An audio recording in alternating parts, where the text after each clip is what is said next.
It's a steamy summer afternoon at Target Field. The Twins hoping to win this series with the White Sox 2-1. And we welcome you to Target Field. Dick and Bert with you for the series finale. When the Twins were in Chicago, the White Sox won that series 2-1. So now the Twins will try to win the ball game, but a tough task today for the hitters because they're going against the ERA leader in the American League. And probably the hottest pitcher in all of baseball, Chris Sale, a tough left-hander who did face the Twins in that 3-game series in Chicago. He gave up only 2 hits in that ball game and shut out the Twins for 7 innings. So they're going to have their work cut out for him. And his mound opponent for the Twins, it'll be Nick Blackburn. The Twins have won all 6 of his last starts. He's 4-0, and since coming off the disabled list, Blackburn 3-0. He knows the challenge ahead of him here this afternoon. He needs to get through the first couple innings by putting zeros on the board. Now the Twins hope to score early against Chris Sale. They hope Ben Revere will be in the middle of a rally. He's been in the middle of a lot of them since his demotion to AAA. So I went back down to Rochester, and I talked to Brunansky, our hitting coach. I was like, no, I just haven't feel the same even from last year. And he's like, what's up? I kind of noticed that my hands, while I trigger, is down here, except what I usually had, kind of high, what I had like before coming up in the minors. And that's why I was like dropping the ball earlier. So he was like, all right. So we kind of worked on some drills, went to the game, and then my first bat, I almost took the pitcher's head off and hit another one hop the fence. And I was like, okay. And then since then, the sky's the limit. Well, since Ben Revere has come back up, he's having a great month of June, and he's one of the table setters that will try to get on this afternoon against that tough left-hander, Chris Sale. And the Twins, Ron Gartenhire suggesting this morning that maybe the Twins want to do some bunting on Sale, try to get the big left-hander moving around on the mound. Revere would be one of the guys to do that as well, as the Twins hope to start this homestand with a series win.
Sports North is brought to you by your local Northland Ford dealers.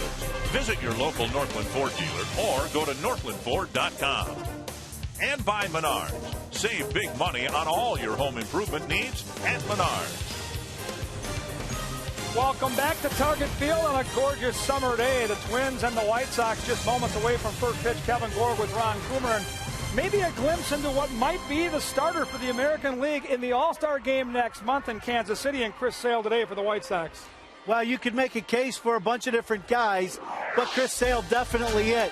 You know, when you go from right to left on this thing, Verlander is a guy everybody knows. Weaver is off to a great start. So is Wilson. Maybe the hottest guy, though, Chris Sale. The Twins are running into a buzzsaw with this guy. He's been lights out lately, a power arm. So I think if you're looking at the two starters, the two guys on the end, Sale or the guy Verlander with the star power. But today you're going to see a real quality arm and an all-star type pitcher. Lowest ERA in the American League. Nick Blackburn has his work cut out for him. The Twins and the White Sox. It's the rubber game, and it's coming up next on Fox Sports North.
For the second year in a row, the Twins got off to a very slow start.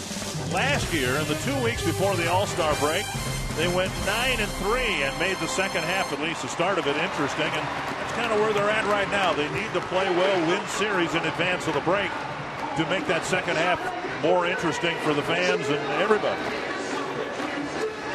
And the Twins hope to win the series here today with a win in the series finale. The Menards batting order for Robin Ventura and the White Sox. Alejandro De Aza, Eduardo Escobar playing third base, hitting second. Kevin Youkilis sliding down to third. Adam Dunn fourth. Alex Rios, A.J. Pierzynski, Alexei Ramirez, Jordan Danks. Their fourth outfielder, if you will, in the lineup today, and so is Orlando Hudson. And on the mound, it'll be Nick Blackburn. Blackburn making his 12th start of the year, his first against the Chicago White Sox, who he is 9-6 over his career. He has the most wins against the White Sox. Big thing for Blackburn, the first inning. He has given up 16 of his 45 runs he's allowed this year in the first inning, so needs to put some zeros on the board in the first. The Northland Ford defense for the Twins. Willingham, Span, Revere again out there in the outfield. Bloof at third, Dozier at short, Carroll at second, Morneau at first. And Ryan Doumit behind the plate. Joe Mauer in the lineup as the designated hitter. All he needs is 1-0, not 0, just 1-0 in the top of the first inning. Our GMC keys to the game for Nick Blackburn. He knows who his mound opponent is, and that's Chris Sale. He has been lights out, so he cannot make a mistake here. And for Blackburn, we'll keep an eye on ground ball outs. He's a ground ball pitcher. Keep the ball out of the air. As is his mound opponent. So if both these guys are on, the outfielder should be largely inactive on this hot summer's day. Temperatures in the low 90s. De Aza takes ball one. De Aza in the leadoff spot for the White Sox. There's a ground ball headed up the middle. Knocked down by Carroll, but he has no play. And it's an infield hit for De Aza. Yeah, De Aza very speedy. He ended up hitting that ball just past the diving Blackburn. And Carroll, nice effort, but De Aza too quick out of that box. See Blackburn trying to get it right there, but no chance. Carroll sliding in the dampened area. The infield, of course, watered right before the game. It really hasn't dried out yet, so he's muddied on the first ball put in play. Here's Eduardo Escobar. Getting a chance to play at third base today. And Blackburn misses ball one. Yeah, Escobar, a switch hitter, hitting only 178 as a left-handed hitter. Not a lot of at-bats for Robin Ventura. Got the game-winning hit the other day against the Brewers. A walk-off single.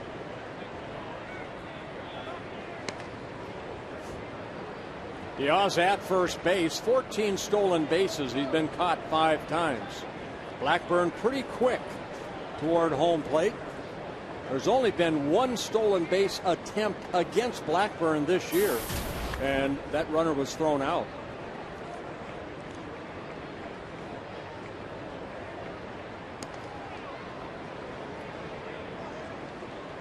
We saw the value, I think, in both games. First 2 games of the series. First Jake Peavy, and then last night Gavin Floyd, paying some attention to runners and holding them, limiting stolen bases. Foul back, and the converse was also evident last night. Alex Rios stealing a very important base in what turned out to be the deciding run.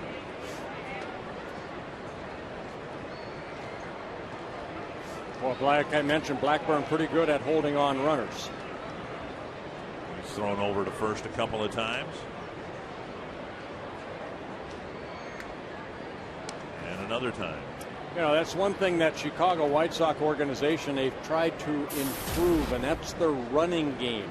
Remember, it was always a ball club that the Twins face. It was just power. That's all. They didn't have much running game, but Robin Ventura, they had Juan Pierre last year. He stole some bases. Now, you know, they have De Aza, good leadoff hitter. The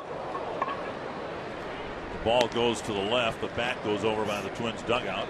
1 and 2. Now the White Sox with 54 stolen bases on the year. They've been caught only 18 times. That's a lot of stolen bases for the White Sox, a club that I think over the years we didn't see them steal maybe 50 in a year.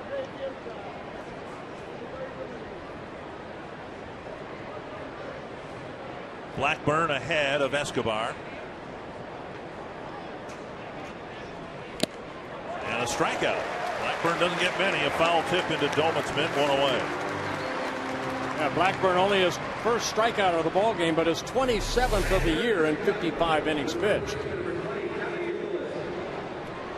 So 1 down. De Aza still at first, and Youkilis the batter. De Aza is the team leader with 14 steals for the White Sox.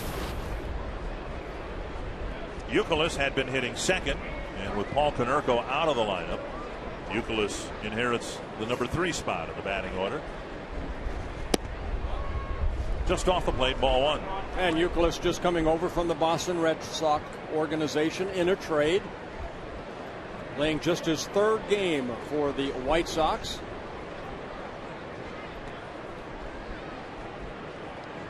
There goes De Aza. The pitch fouled back. Now the potential is there for this to really be a critical trade for the White Sox. If there's game left in Youkilis's career, They didn't give up much. Brent Lillibridge, a utility player, not much of a hitter. Zach Stewart, a guy who hadn't, had been up and down the last couple of years for the White Sox. And the Red Sox paying most of Youkilis's salary. Foul back, 1-2. And the White Sox weren't getting anything out of their third baseman, plural. There's Kenny Williams, who is always one of the more active general managers in the game. Brent Morrell wasn't doing much, and his back went out on him. Orlando Hudson. They got Orlando Hudson after San Diego let him go. Came in, played some third. But even Orlando Hudson, he liked the trade. He agreed to the trade. Hey, I'm not a third baseman. I'm a second baseman where he is today, but he was not hitting either. 1-2 to Youkilis.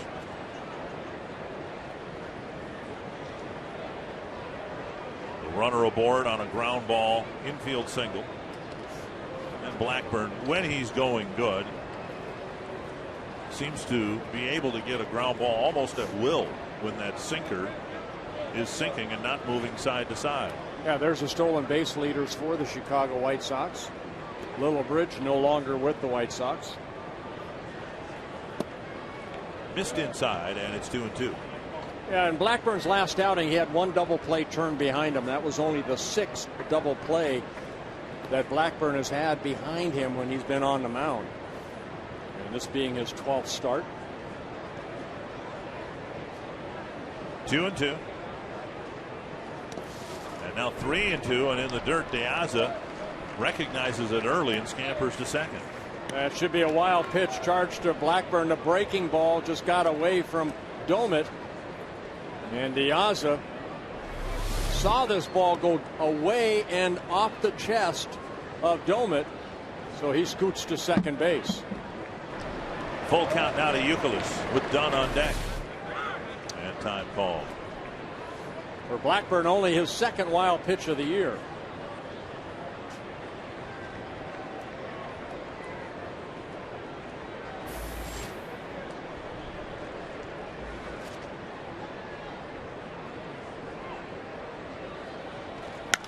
Fly ball to right. Revere toward the line. Piazza setting up for a tag. And he'll advance to third on out number 2. And that'll bring up Adam Dunn.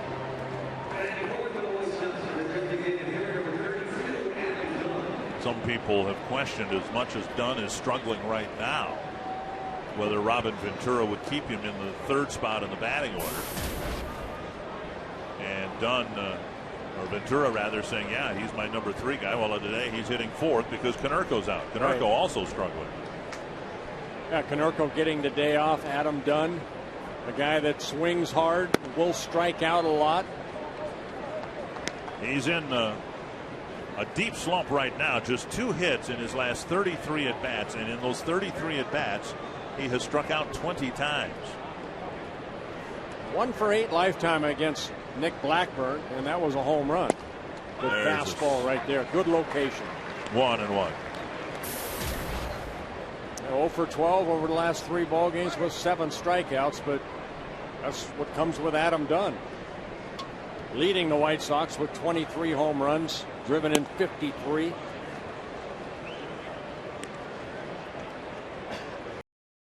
What's amazing about all the strikeouts is you would think it would be from a guy who chases pitches, but this guy walks a lot too. He's believe it or not, got pretty good plate discipline.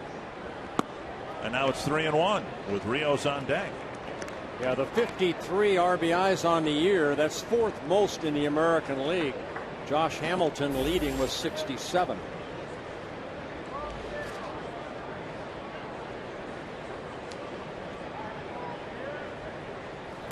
That's to center. Hit right at Span. And it's a scoreless first inning for Nick Blackburn.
here's the Menards batting order. Denard Span leading off. Ben Revere second. Mauer third.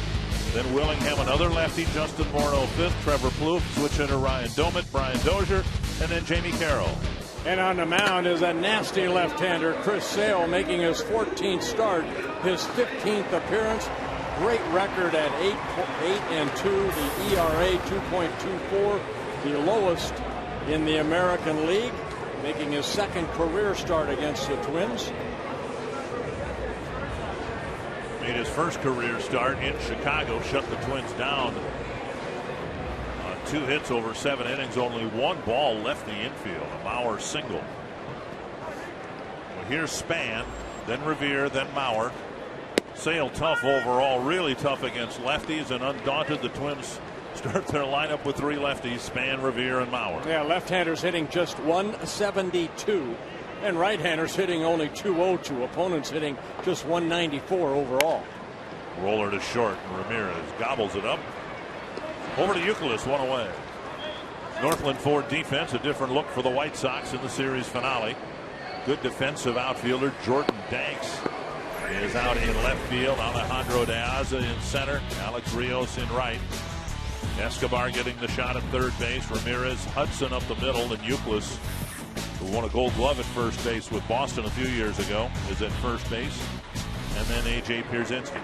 One thing the Twins will know what they will get from Chris Sale, and that's that good fastball. That one right there. Clocked at 90. He'll get it up to 94, 95. And then the hard slider. Another ground ball. Fielded by Hudson. 2 down. This is what Sale did against the Twins in Chicago. Just 1-2 hopper after another. They didn't square up much of anything. And again, just 1 ball hit to the outfield. Well, a guy that throws this hard with that nasty slider, I'm sure the hitters say, I have to look for the fastball. I cannot miss it, and early in the count. So that's why Sale's able to go deep into the ball game and keep his pitch count down, because hitters are looking for that fastball. Span got a fastball, hit the ground ball to short. Revere got a fastball, hit the ground ball to second. Twins hope there will be a pennant race in the second half. It sure looks like there's going to be a batting race involving Mauer, maybe even Revere. Mauer at 322, the league leaders. Mike Trout at 335, just a 13-point gap. Off the plate, 1-1. Chris Sale at 6'6", about 180 pounds. Crossfire toward home plate. Shades of Randy Johnson, shades of John Candelaria. Sid Fernandez a little bit. Yeah. Long arms. He'll step toward that first baseline, and then like that, nasty slider right there. And Mauer on a check swing is struck out. And Danks has a 1-2-3 first inning. Excuse me. Chris Sale has a 1-2-3 first inning.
Sox in a very impactful role in last night's game.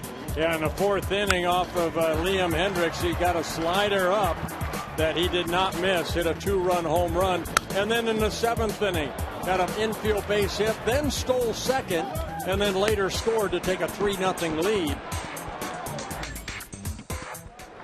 So yes, he was an impact player last night. Strike one to Rios. He'll be followed by Pierzynski and Ramirez. Foul back, couple of strikes quickly to Rios. All the talk in the first couple months of the year was the great comeback year put together by Adam Dunn. But if I had a vote, and I don't, I tend to cast my vote more for this guy than for Adam Dunn, because he had like Dunn had a miserable year last year, just not as miserable, and Rios is looking like he's going to put together one of his better years this year. Well, that's why the Chicago White Sox assumed that big contract. They thought this young man was very talented. To left center field, Willingham won't catch it. A one hops the fence. He's got another extra base hit. And Rios stinging the ball, stings Blackburn for a leadoff double. Yeah, ball left up. Blackburn got ahead in the count, left that ball up, and Rios last year hit only .227 in 145 ball games. That's a fastball. And Rios jumping all over. One thing we saw in last game that Blackburn pitched, a lot of fastballs. And what he's trying to do is get that ball to sink.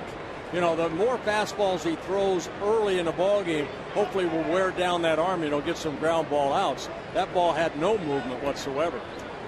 Here's Pierzynski hitting nearly .400 against Blackburn in his career. A high fly to right field. Rios will tag and advance. And of course the Twins have to have a cutoff man with Revere in right field. He doesn't have the arm strength to throw all the way through. Rios moves to third, one away. The only thing I question on that play right there, I think Dozier has to go out a little bit further because he has the stronger arm, where Revere doesn't have to throw that ball, say 150 feet. He can only throw it 100 feet. I think the infielders have to go out a little bit further in that situation, get it to Dozier, and then utilize his strong arm. Knowing who the Twins are hitting against, they bring the infield in here in the second inning with a runner at third and one out. Ramirez, the batter. And a first pitch strike.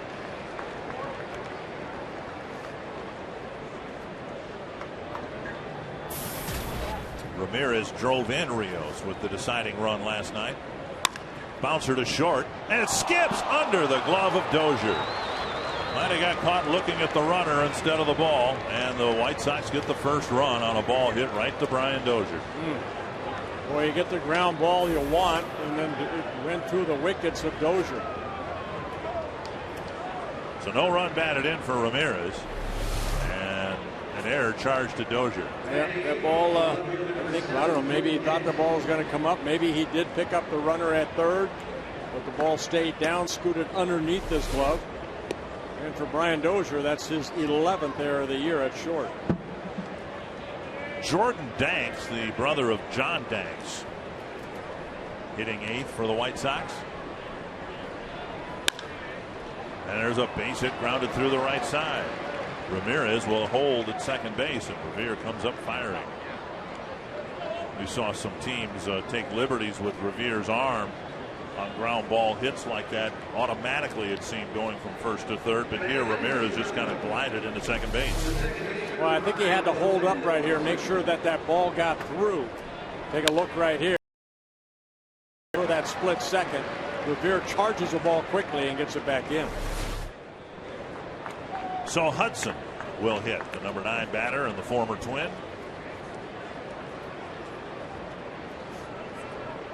Hudson released by the Padres. White Sox picked him up, said, hey, can you play third base? And Hudson said, sure, I'll give it a try. It didn't go well defensively, or as you can see there, offensively.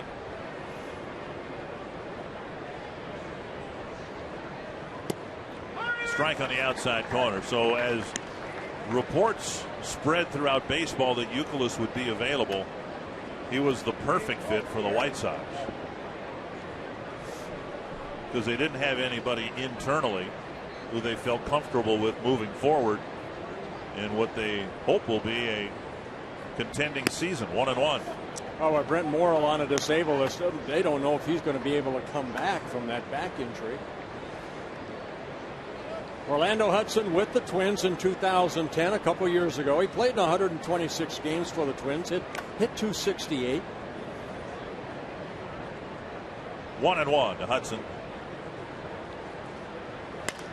That's fouled into the seats down the left field line, 1-2. Yeah, Orlando Hudson released by the Padres on May 17th, and then 5 days later signed as a free agent with the White Sox. 34 years old, in his 11th major league season.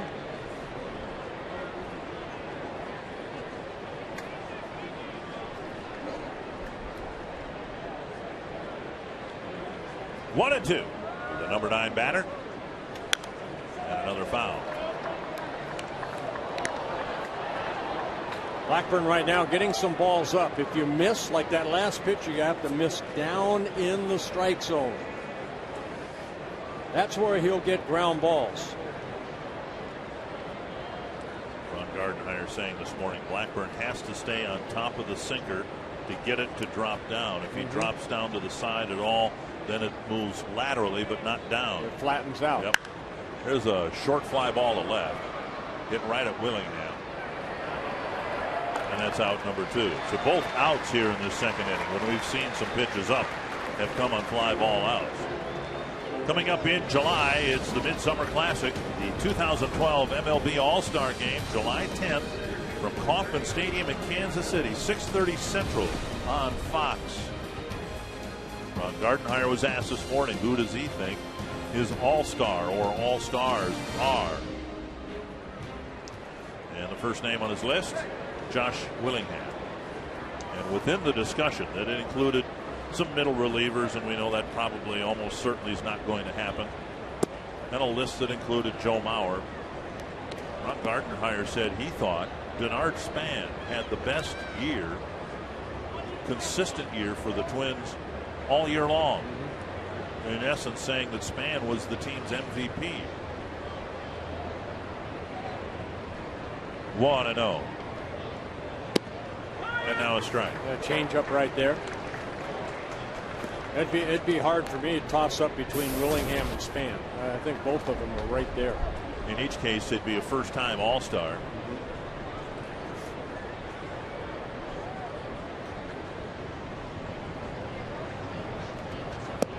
Down and away, 2-1.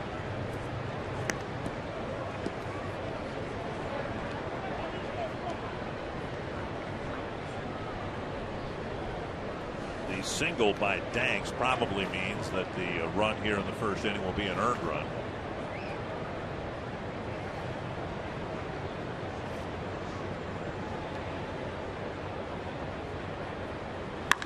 Fly ball to center. It's left center. Span calling for it. And that ends the inning. So 3 fly ball outs from a sinker ball pitcher. The White Sox get the first run of the game.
for the rest of the day. I will do that. Yes, Okay. I will. All right.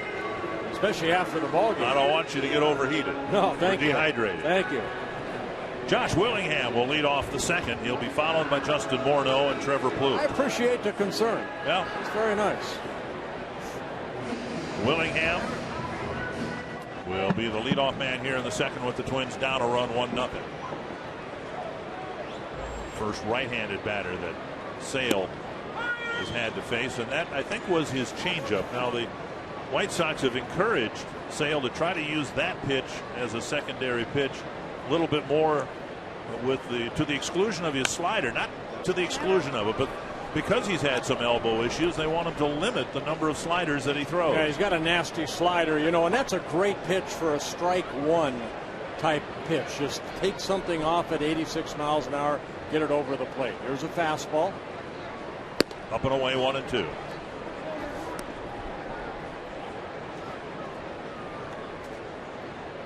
He came up so quickly through the system. He started in single A, went to triple A, played in 11 minor league games. There's a slider down in the strike zone, and Sale picking up his second strikeout.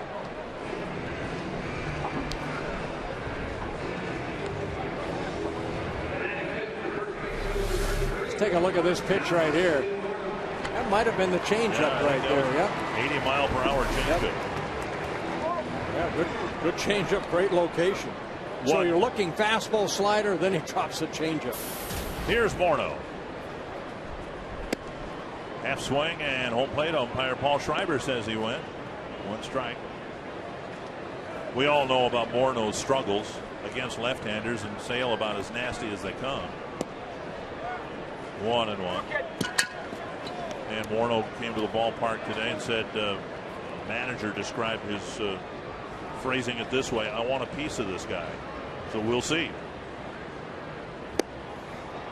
78 miles per hour, and it's 1-2. Morneau 0 for 3 with 2 strikeouts against Sale in Chicago. Out of right field, hit fairly well, but right at Rios for out number 2. Hey, Ron Coomer, you're down on that camera. Well, when you face a guy like this, Chris Sale, all of a sudden now he's throwing changes, but basically fastball, slider, you have to be ready to hit, don't you? Well, you do, and it depends on the Twins' game planning. He's been known as a 2-pitch pitcher, especially when he was a closer. Now that he's starting, as you guys have seen, he's mixing up a little off-speed pitch that's fairly straight. Makes it tough. To me, the big key for Twins hitters tonight is if they can try to work the count a little bit and get him deep into the pitch count. But obviously, so far, that has not been an option. He's been coming right at him with very good command of both pitches. And very few fastballs. Yeah. He's throwing change-ups and sliders. And Yeah, he kind of, the first pitch is 85. Looked like, okay, I'm just going to throw a fastball right there. And then that to change up at 81. popped up short center field. Hudson calling for it. Giving away to Diaz. It's another quick 1-2-3. Second inning for Chris Sale.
MLB on Fox season. Fox Sports is proud to support Boys and Girls Clubs of America, a place where youth can reach their full potential as productive, caring, responsible citizens. And to learn more, visit greatfutures.org/Fox Sports.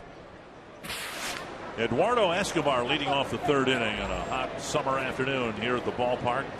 So hot, I've just been told our duet has overheated. Oh, no. And a duet is? I have no, it's a piece of equipment in the truck. Oh.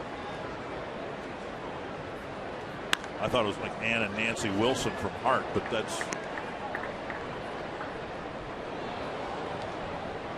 They apparently right now are not overheated, but our duet is.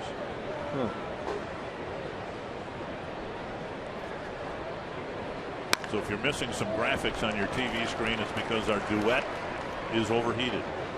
Leadoff single for Eduardo Escobar here in the third inning, and the White Sox have gotten a leadoff hit in all 3 innings. Yeah, fourth hit off of Nick Blackburn, a infield base hit by Diaza in the first, then the double by Rios, and he scored in the second, and now Escobar leads off the third with a base hit. Kevin Youkilis with a fly ball to right. So far, 6 outs by Blackburn, a strikeout, and 5 fly ball outs.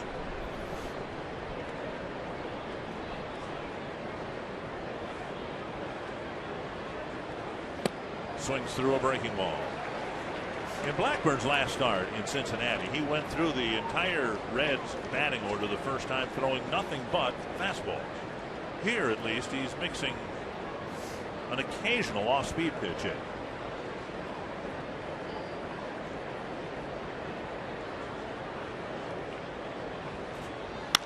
Driven to right center. It's hit pretty well.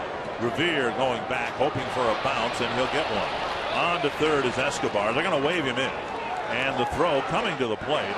Cut off by Morneau. Throw to third. Got him.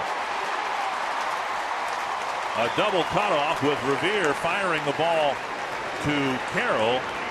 And then Morneau cutting the ball off near the mound to get the runner advancing to third. 2-0 Chicago. Yeah, the speedy Escobar scoring all the way from first base on this.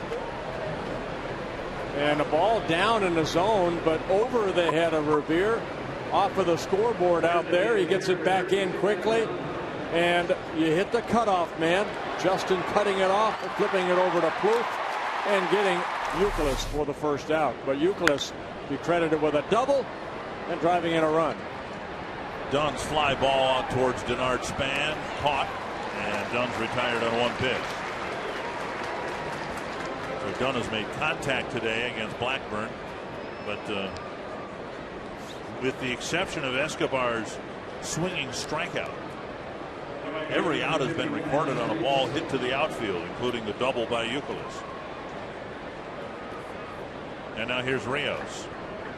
He teed off on a fastball and drilled it to the gap in left center. So it would lead a novice like me to suggest that the sinker isn't sinking today. Not yet, no. There's a grounder foul. Dank's single was a hopper through the right side of the infield. There should have been an infield out recorded on Ramirez's grounder to Dozier, but it skipped between his legs. Well, maybe that's why all the fastballs, again, you know, when your arm feels good, you know, you're trying to kind of wear down your arm. Most sinker ballers don't want to throw that ball at 93, 94. They want to throw it between, you know, for Blackburn, 89 to 91 in that range and keep the ball down. A breaking ball right there, and Blackburn gets a strikeout, his second. But the White Sox get another run on a pair of hits.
Baseball on Fox Sports North is brought to you by Sanford Orthopedics and Sports Medicine, for the everyday competitor in all of us. By CenturyLink, a different kind of communications company. CenturyLink, your link to what's next. And by Grand Casino, the best stories start here. Kevin Youkilis and the Chicago White Sox. Doesn't sound right yet, but they're leading 2-0. And Ryan Doumit will lead things off for the Twins, taking strike one. And again, that first pitch at 86 miles an hour. He did that last inning. There's a fastball at 92 fouled back toward our way. You know, last inning he threw a total of 11 pitches, 5 changeups, 3 fastballs, 3 sliders. So it's kind of get me over fastball, get ahead in the count, and then here comes my other stuff. Another changeup. Down and away.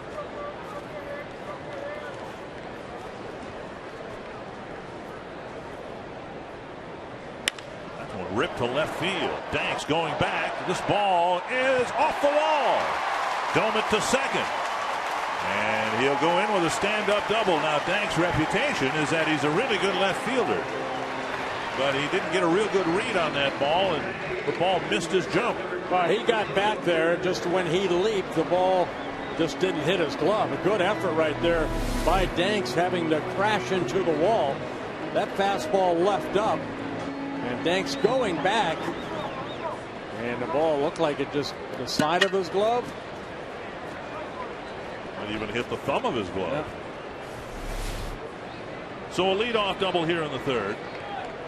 And here's Brian Dozier. Dozier would love to get a big hit here. It was his error that helped the White Sox score their first run in the second inning.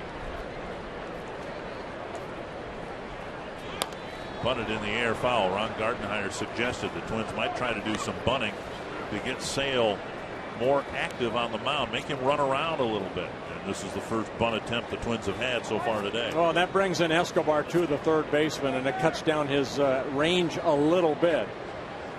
We've seen Dozier try to do this before, try to lay down a bunt. His job right here, try to get Doumit over to third if he can. There's a fastball at 93 high. When you face a guy like Sale, you have to take advantage of situations like this. You have to be able to get Doumit over to third.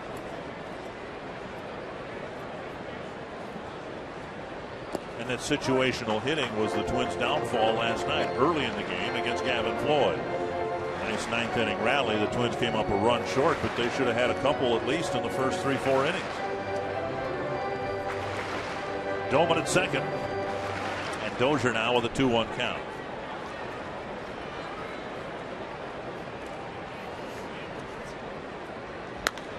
And that's fouled into the seats, 2-2. There was, to be generous and kind, some intrigue surrounding Sale. About a month into the season, some would label it confusion. Sale had an elbow issue, and the White Sox, for about a 72-hour period, said they were going to pull him out of the rotation and make him their closer. And Sale, as much as anything else, talked his way back into the rotation. The ground ball backhanded by Ramirez. He sets and fires, and a good play over to Youkilis, one away. And on the play, Doumit has to stay at second base. So Ramirez going deep into the hole, sets himself up on that one hop, and then fires a P. He's got a great arm over to Youkilis for the first out. One down, and now Carroll. If Sale doesn't start the All-Star game, it'll be probably because he will have started right before the break and will be scheduled to pitch after the break. That's the way it looks right now for the White Sox. Down and in, and Pierzynski. And now Doumit's hung up between second and third. Not sure where to go. And Doumit is going to try to prolong matters, hoping for a mistake, but he's tagged out, and he's the one that made the mistake. 2 down. Pierzynski couldn't find the ball. It was tangled up in his feet. And so Doumit thought he'd try for third. And instead, the Twins lose a base run. Well, A.J. did the right thing. Once Doumit stopped, then he ran at him. Watch this ball get away right here. He can't find the ball. It hit off his shin guard. And then it's right. He's looking down. He can't see it. So Domet thinks, okay, I'm going to go to third. Now, A.J., where do I throw? You run at him and then get rid of the ball as Domet is caught in between second and third. And a play last night where Revere tried to score from third on a similar ball and was tagged out by Pierzynski. 2-0 now to Carroll with the bases empty. Anyway, the way the rotation's set up for the White Sox, Sale's supposed to start right before the All-Star break. And then they would have the option, of course, of bringing him back on the other end of the break. He clearly should be named to the team. Yep. He might be one of those guys that won't pitch, though. Well, a lot of people think he should start. I kind of favor Justin Verlander. He's got 8 wins for the Tigers. He won the MVP last year. And the Cy Young Award. 3-1.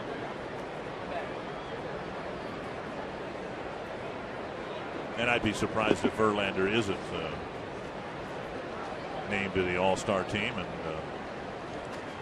named as the starter. This one lifted into the seats. And Verlander's memory serves me, was one of those pitchers last year who was named to the All-Star team but didn't pitch in it because he pitched right before the All-Star break. Yeah, sorry about that. I got a little hoarse, but got some water. And you know what? I favor Verlander only because of what he did last year. I think he'd be a great starter. And Carroll drops one foul into the seats. 3-2. Twins trying to put something together here against Sale now with 2 outs and the base is empty.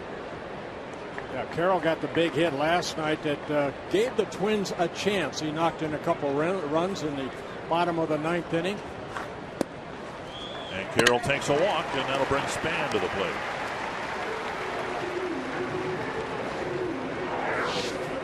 For Sale, C.J. Wilson, Jared Weaver. Weaver spent some time on the disabled list, of course, threw his no-hitter against the Twins. But I'm with you. I think Verlander should be the starter.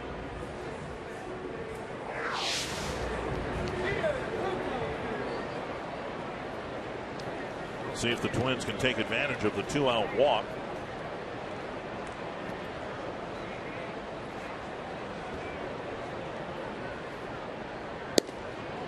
Just off the plate, ball 1.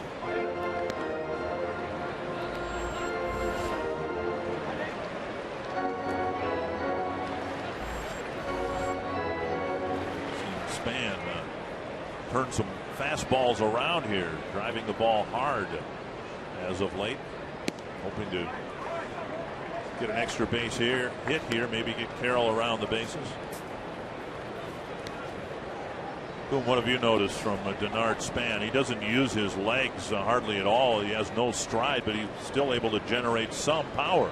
Well, he is able to generate power, and that's because of the downward swing, and he's able to create some backspin. Right now, I know Gardy and Jerry White, football smoked foul. They've been pitching Denard in, and he's been turning on some balls we saw the last few games.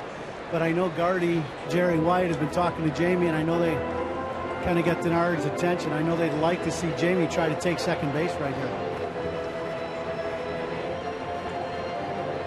Carroll with 6 steals in 9 tries. It's a 2-1 count.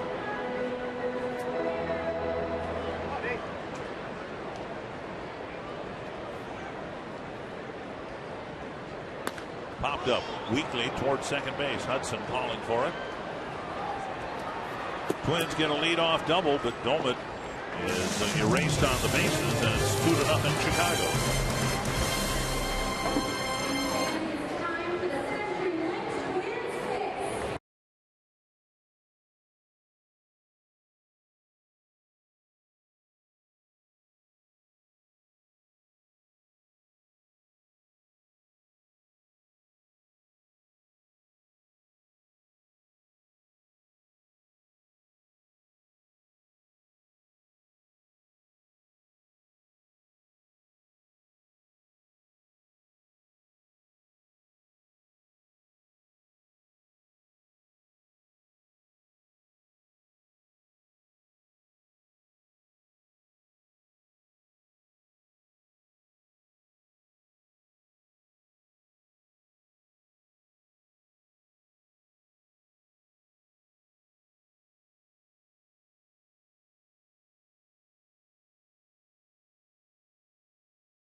While you're watching the game, you can vote for the Arby's Value Player of the Game. Text the word value followed by a space in the player's name to short code 234234. Doman with the only hit so far for the Twins.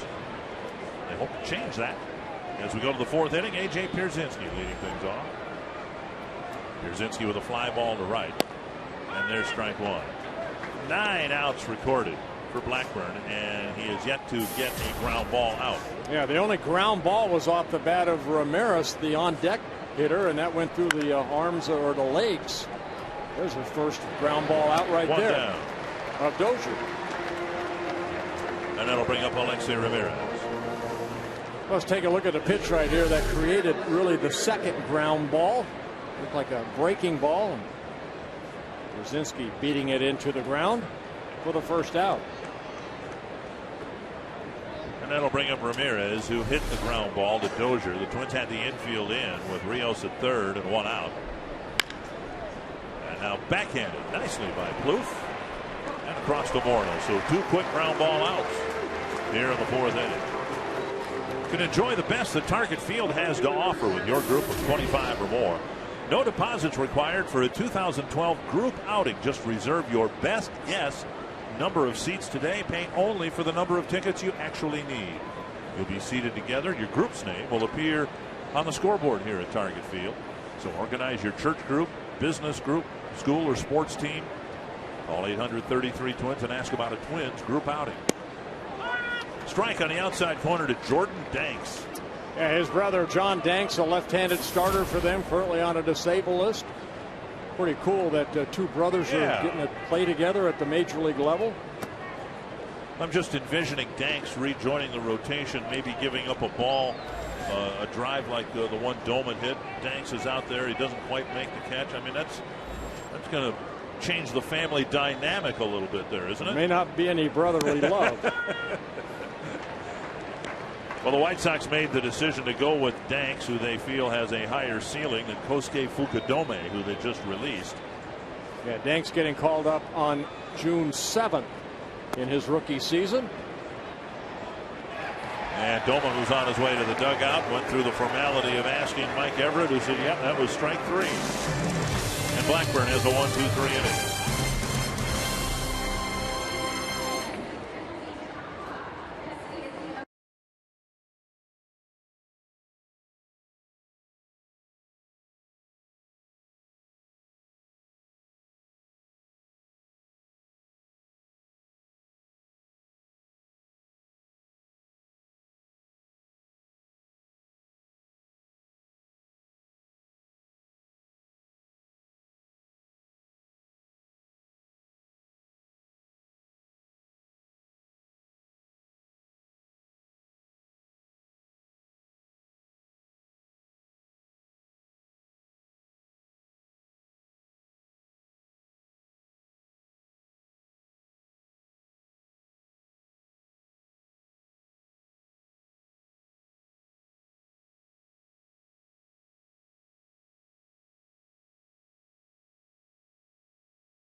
The view that we have here at Target Field sure looks like a long way out to center field, doesn't it?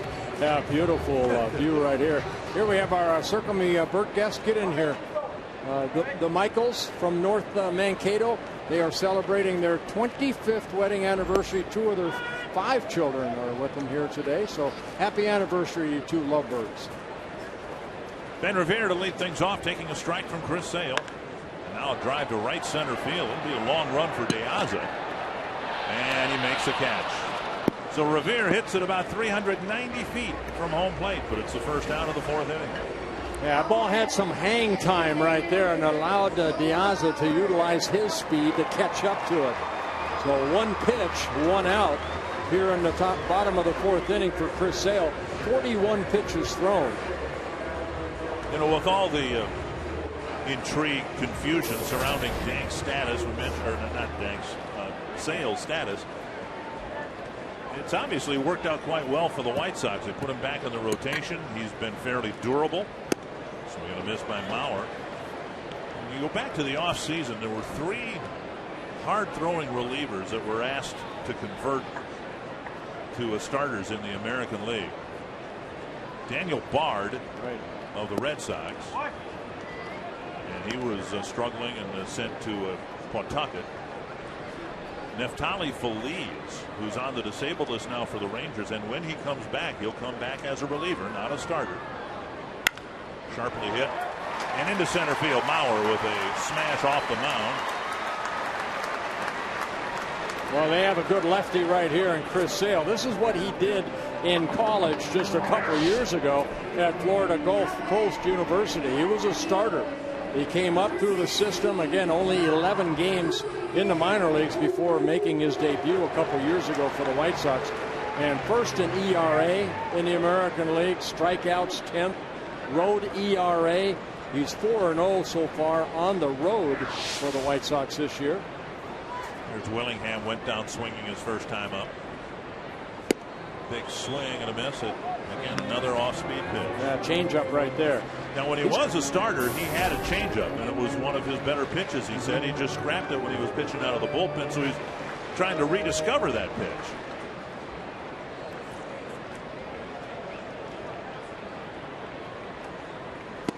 Missing inside with a fastball. He's got those long arms, and it becomes a whip. And he does a good job of trying to stay, over the pitching rubber to allow that arm to catch up and work out front. Pretty quick home. Breaking ball dumped to left field. Danks coming in.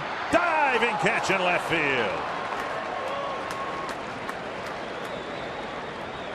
2 away. Good play and left by Jordan Danks.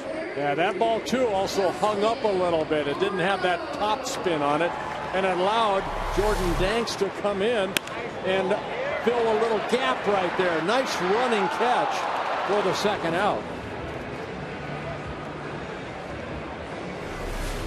I don't care how good a pitcher you are, you need good defense behind you, and that's an outstanding defensive play. Here's Justin Morneau. Inside, ball 1. Well, like Blackburn, Sale getting most of his outs on fly ball outs. Justin has not homered since June 4th.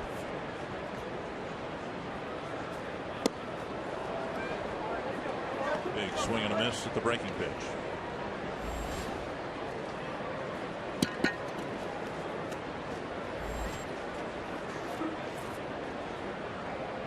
Hey, Ron Coomer, I know you're down there, and I'd like to get your opinion. To Justin, he looks like he's just swinging so wild.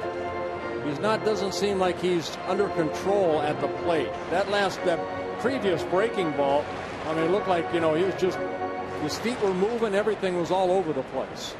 Yeah, he's been really jumpy at the plate. If you watch his front foot, his stride, really pounds out there hard and a long way. There he goes. That time he tried to keep it still, which is very good. He's working real hard at trying to keep his head and body still. Even in batting practice, Bert, I've been watching him, and it just looks like he's max effort trying to swing instead of that fluid swing that we've seen in years past. The other thing that causes that is a lack of loading. Flip to first. That'll end the fourth inning. Mauer gets a single. He's left aboard onto the fifth. It's 2-0 Chicago.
life like you should. Just say you never had it so good.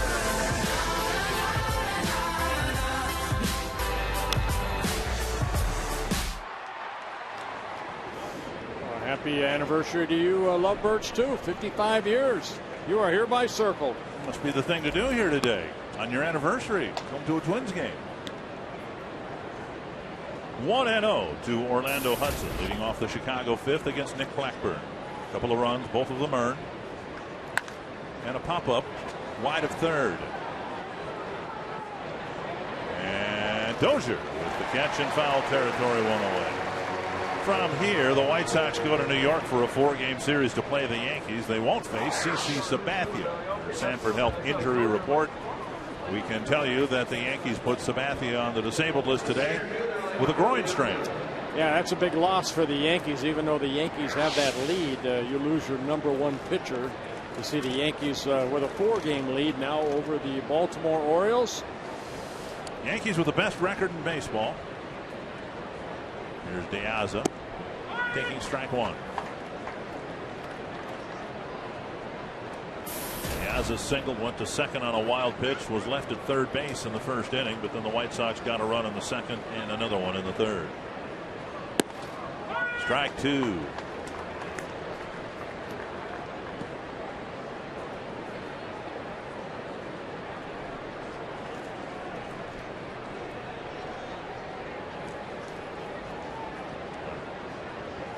Inside, and it's 1-2. It's a good pitch right there. Make him move his feet. Guy that likes to bunt, slap the ball and run. Now this is where you need that 2-seamer to the sinker. And a slow breaking ball whacked into center field for a 1-out single. All of us in the Twins organization want to pass along our sympathies to the friends and family of Paul Vargas, who was a Twins minor league pitcher. Even though he never threw a pitch in the Twins organization, he was the pitcher the Twins got from the Colorado Rockies for catcher Jose Morales a couple of years ago, and he was diagnosed with a brain tumor shortly after the Twins acquired him. He didn't pitch at all last year, and he passed away this morning at the age of 23. Way too young. Another one hit to center field and span over a few steps for the catch. 2 away. And that'll bring up Kevin Youkilis. One footnote about last night's game. Tyler Robertson, who was called up from the minor leagues to pitch and made his major league debut, struck out the side in his debut last night, and he is just the 8th pitcher in major league history to strike out the first 3 batters of his career. Yeah, quite an accomplishment for Tyler Robertson. Down and away, ball 1. Now we all know how you fared in your major league debut. The first batter took you deep. Do you have any recollection what the next 2 batters did? Did you get it? You probably struck them out. No, I don't think I struck him out. I got him out. We won the game 2-1, so that was the best part.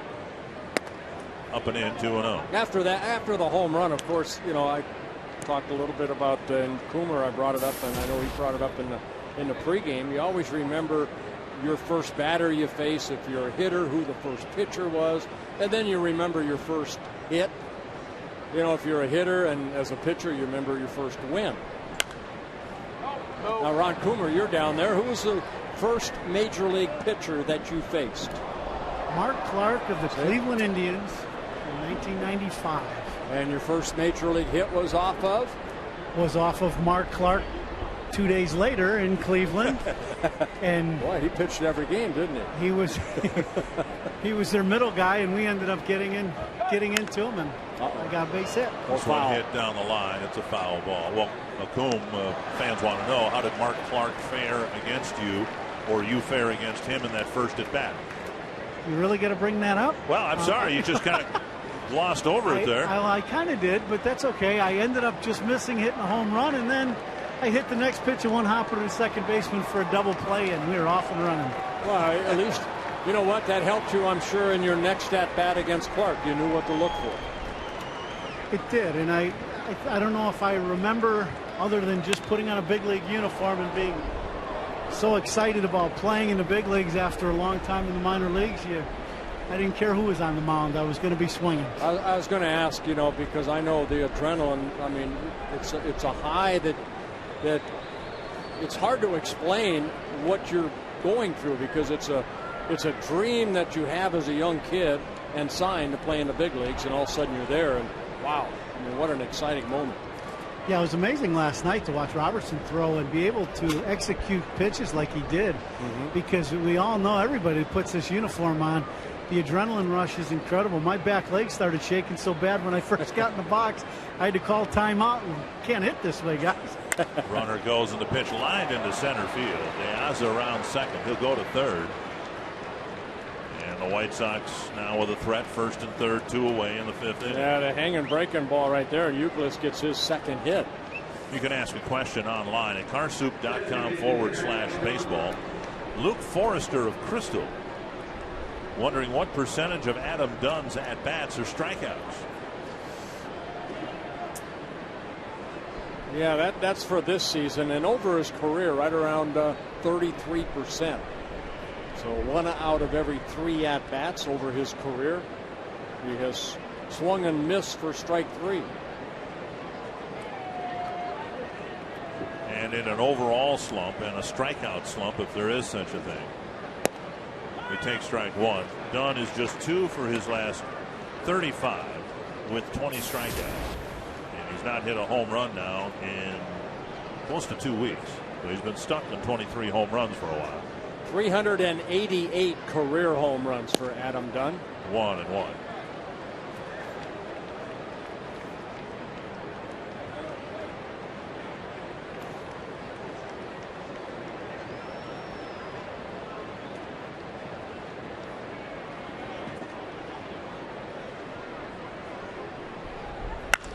Hit deep to left field.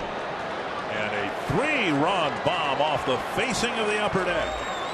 And it's a 5-0 Chicago lead. Well, with all the strikeouts come the power. And Adam Dunn just reached out and used that power and hit it the other way. A long way. Haven't seen a left-handed batter hit the facing of the second deck. Yeah, he is big, 6'6", 285. And with that uppercut swing, that hurts. That hurts the Twins as the White Sox take a 5-0 lead. That home run measured at 410 feet. So a big 2-out single and a bigger 2-out home run by Dunn. And now here's a fly ball to deep left. Rios lifts one up and back and gone. And it's 6-0. So Blackburn getting hit hard, leaving pitches up throughout the day and really paying the price for that in the 5th inning. Yeah, they're catching up to him. If you cannot make the adjustment down, and the hitters are going to be looking for pitches up. And Dunn got a pitch up. And Rios, who had a home run last night, got a fastball right there. Almost like last night against Leon Hendricks. He did not miss his pitch. The hanging breaking ball, this a fastball. And Blackburn now has given up 13 home runs. And this is his 12th start. Too many home runs for a sinker ball. Quick trip to the mound. 23 plate appearances today against Blackburn and only 2 ground ball outs. There was a ground ball single and there was a grounder that should have been turned into an out, but it gives you some idea when you look at your scorecard, and most of the outs are pop-ups and fly balls, and now a couple of big home runs. Well, on Adam Dunn, it's a fastball. And it's right there, and Dunn just using his power and hitting it the other way. This is a changeup. But on a changeup, you want to try to drop that changeup on top of home plate, and it stayed right there. Fly ball left center, and Span runs out near the warning track to finally put an end to the inning. But a 4 spot for the White Sox on a pair of home runs, and it's 6-0.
Sox having a commanding 6-0 lead, but we are standing smack dab in a happy place. The Minnesota State Lottery winner's circle and 100 scratch-off tickets right here for the birthday girl. We've got Mary and her mother, Rosemary, who's celebrating her 85th birthday. And Mary, you got your mom here. It's a beautiful day. You're at the ballpark. She's got her Twins visor on. What more do you want? Nothing. This is just perfect. Well, you got a bonus. The Hall of Famer Bert Blyleven is going to circle you, and you're going to get 100 scratch-off tickets, compliments of the Minnesota State Lottery. That sounds like a very happy birthday indeed.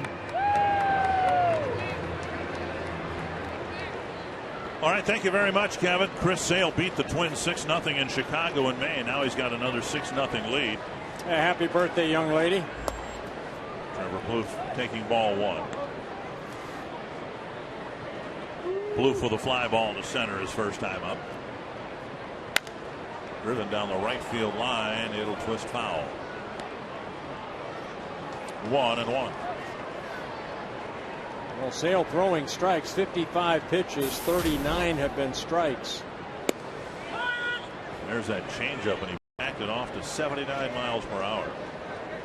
I'm sure he threw changeups when he beat the Twins at U.S. Cellular Field. I don't believe he threw as many.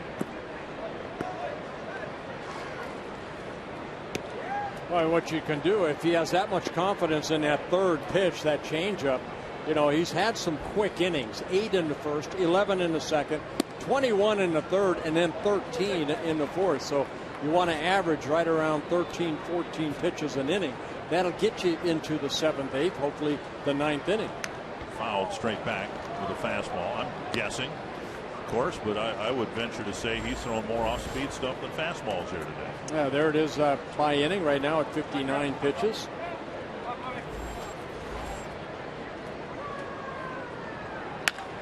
Ripped to left. Plouffe with a sharp single to start the 5th inning.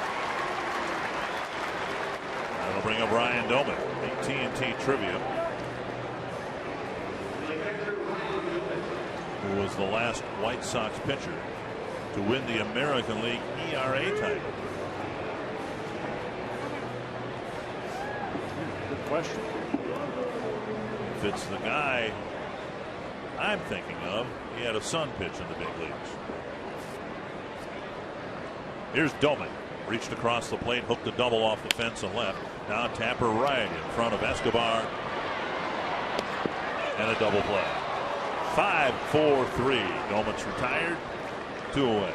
You know, he took a little off that pitch right there, and Doman way out front, and he ended up hitting that ground ball. I think you have to give a lot of credit to the guy behind the plate, too, A.J. Pierzynski. Making him, you know, he's calling these pitches. They don't see Chris Sale, you know, shake A.J. off. He's staying with the game plan right there. Change speeds, work both pitches. A.J. Very, very consistent back there. Good game caller. He always has been. 1-0 to Dozier. Years ago when he was still in the Twins organization and when Pierzynski was still playing for the Twins, I asked John Russell, who was Pierzynski's Double-A manager years ago, what he liked about Pierzynski. Here's a drive to left field, and Dozier has hit one out. So Dozier, with his 3rd home run, gets the Twins on the board. Well, Brian Dozier needed that right there for just some confidence. He'd been stinging the ball at times and hitting the ball right at the defense. This one, there's no defensive White Sox out where this ball landed. So Dozier with a home run, only the 5th home run that Chris Sale has allowed, and all of them the right-handed hitters. A fastball, and Dozier put a good solid swing on that fastball, and it's a 6-1 ball game. And here's Jamie Carroll, who drew a walk his first time up. Anyway, John Russell, who was a catcher in his playing days, caught one of Nolan Ryan's no-hitters. He said the thing that he really appreciated about Pierzynski, the thing that separated him among other catchers, was his memory. And his ability to recall, you know, how they got a hitter out or how they failed to get a hitter out in certain situations. And when you come down to it, that's got to be a tremendous asset for a catcher. You can go through game plans and go through charts and study all that, but ultimately it's a spontaneous decision behind the plate. what you do and what pitch you throw, and it's a changeup that strikes out Carroll. And the White Sox have a 6-1 lead.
The Royals from Kansas City, and the heat will continue into Friday night. At first pitch, mostly sunny skies, very warm and humid, temperatures in the upper 80s with a light westerly wind.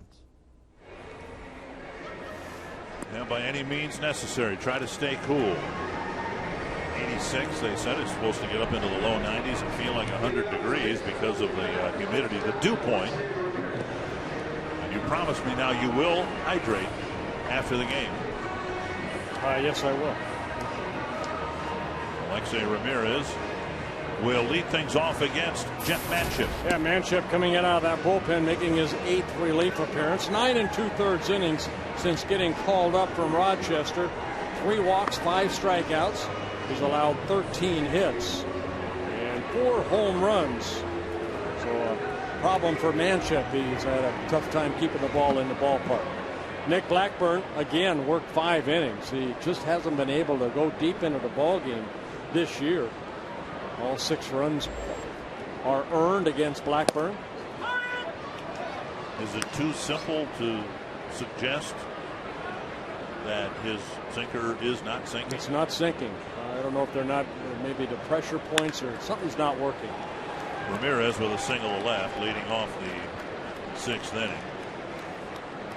Ramirez picks up his first hit and a 10th for Chicago. Twins have an off day tomorrow, and then there's a weekend series here with the Royals starting on Friday night. And every Friday is a Lifetime Fitness Friday, brought to you by Lifetime, a healthy way of life company. Any fan with a ticket can get a free 7-day pass at Lifetime. And you can visit lifetimefitness.com/twins for details. Call 800-33-TWINS or visit twinsbaseball.com for more ticket information. Danks drives one to left. Willingham there for the catch. 1 away. A split doubleheader on Saturday, and the Twins will call up someone. They're not tipping their hand as to who that will be, but they have the luxury of calling up an extra player for the doubleheader day. It's a new thing that was worked out in the collective bargaining agreement, and it's really a good move for everybody. As much as pitching is in demand here, the last thing you need when you have a rainout at some point later in the season is to get faced with a wilting doubleheader, and it would take you a week and a half to recover from it. Why isn't the ruling too, if you option somebody out, they can't like come back the next day? Don't they have to go down for a 10-day period? 10-day period barring injury. Right. But this is a separate matter, and I got it clarified today from Ron Gardenhire because I was confused. Let's say, might be a first. No, I'm confused a lot. It's just today I got the clarification. Let's say, for instance, the Twins call up Cole DeVries to start one of the games on Saturday. And it's a one-day, 24-hour exemption. You can call up a middle reliever, a shortstop, whatever you want, but you get one extra player for that day. The player you call up does not necessarily have to be the player sent back down. So as the Twins look forward to a road trip, and I put the word forward in quotation marks, you've got 4 games with the Tigers, 3 games with Texas, 2 really potent lineups. The Twins could send down a position player at the end of the doubleheader Saturday if they wanted to keep an extra pitcher up here for the game on Sunday and then the tough road trip leading up to the break. I'm not saying that's what they're going to do, but you don't have to do that. That you don't have to send down the player that you just called up. Right.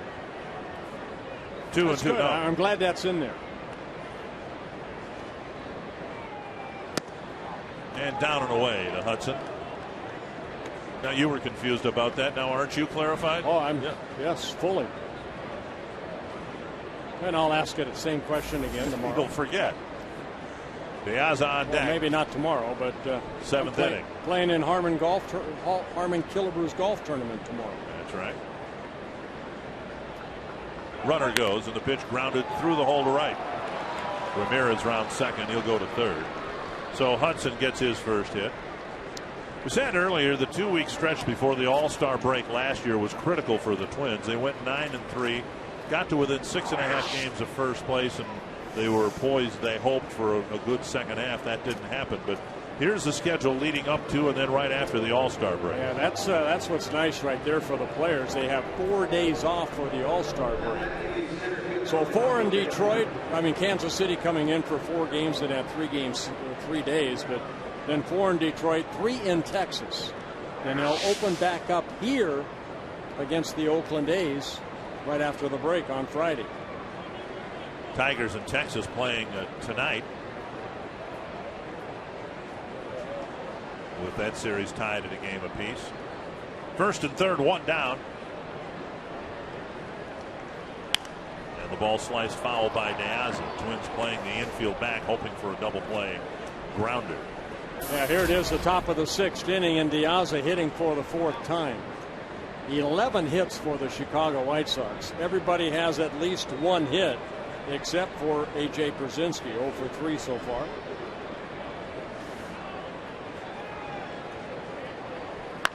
And a base hit to right. Ramirez will score, and it's 7-1. So Manship having a tough time here, giving up 3 singles on a line drive out in the 6th inning. Yeah, De Aza gets his 3rd hit of the ball game, picking up an RBI, his 29th of the year. As Ramirez scores, and it's a 7-1 ball game. Another pitch left up, and the White Sox are turning this game 3 into glorified batting practice. Couple home runs, a dozen hits. And here's Escobar hitting.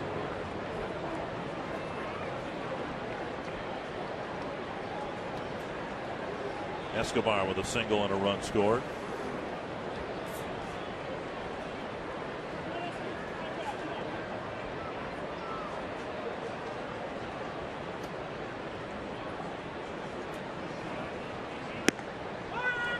Breaking pitch on the outside corner.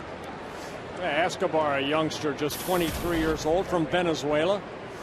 A September call-up last year for the White Sox. Good utility type player. Switch hitter off the bench for Robin Ventura. And another breaking pitch over. Strike 2.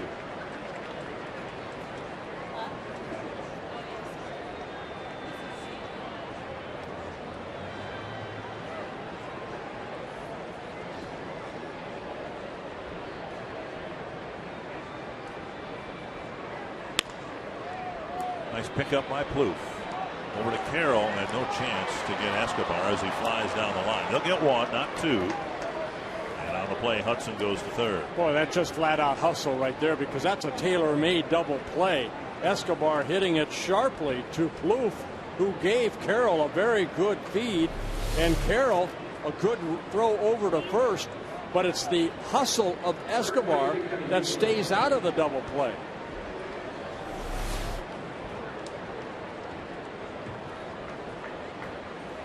Bring up Youkilis.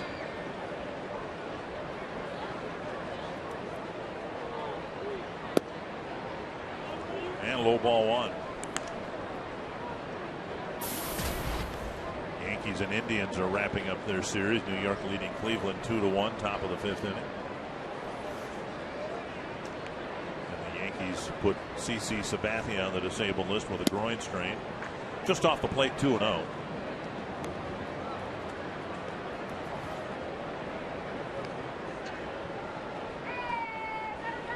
There's a team in baseball, I don't think, that hasn't had at least one serious injury to their starting rotation. In the Blue Jays case, they've had 4 starters, 2 relievers now break down in the last month or so. And it's the Blue Jays, the latest team to consider getting Jamie Moyer up. He's going to be down in the minor leagues at age 49. Might get a call up before too long. Yeah, it doesn't say much about your minor league system if you have a 49-year-old down there trying to come up and participate at the major league level. And Youkilis drives a base hit toward the gap. And it'll be the 4th single in the inning. A couple of runs for the White Sox here against Manship. And Youkilis picking up his 2nd RBI of the ball game, his 2nd as a Chicago White Sox, and his 3rd hit. Rick Anderson on the way out to talk to Jeff Manship, but another pitch right about thigh high, and Youkilis taking it up the middle. So it's an 8-1 lead for the White Sox.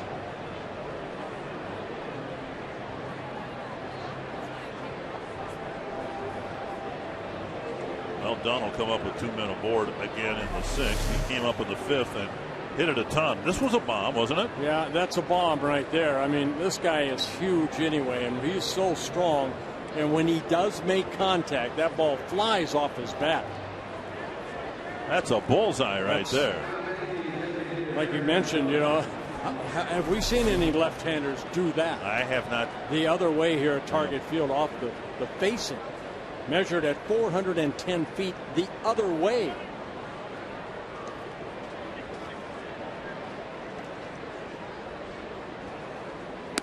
Up and away, ball 1.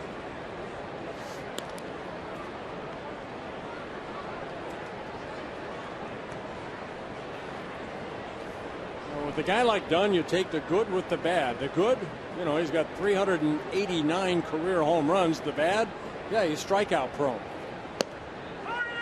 1-1. But he didn't strike out all those times with pitches left up where he hit that one either. No. I mean, I think the Twins have proven since he's come over to the White Sox, this guy obviously can be pitched to left field, and that'll drop in front of Willingham and bang off his chest for another single. 5th hit against Manship, and so far 3 runs. Yeah, Dunn picking up his 4th RBI of the ball game, now with 57 on the year.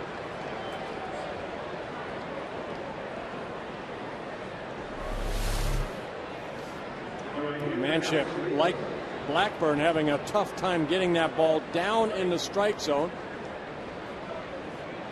And that, if that's airborne, that probably ends up the same place, but it's more of a line drive base hit. 9-1. And this one dumped into right field, but Revere trots in to finally put an end to the inning. 3 more for the White Sox as we go to the bottom of the 6th.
Thirsty during the Coors Light 6th inning and the Coors Light freeze can. Well, nice defensive play right there by Jordan Danks. That coming off the bat of Josh Willingham in the 4th inning after Mauer had just singled. The Frost Brewed Coors Light freeze can. Sounds good, doesn't it? Denard Span will lead things off against Chris Sale.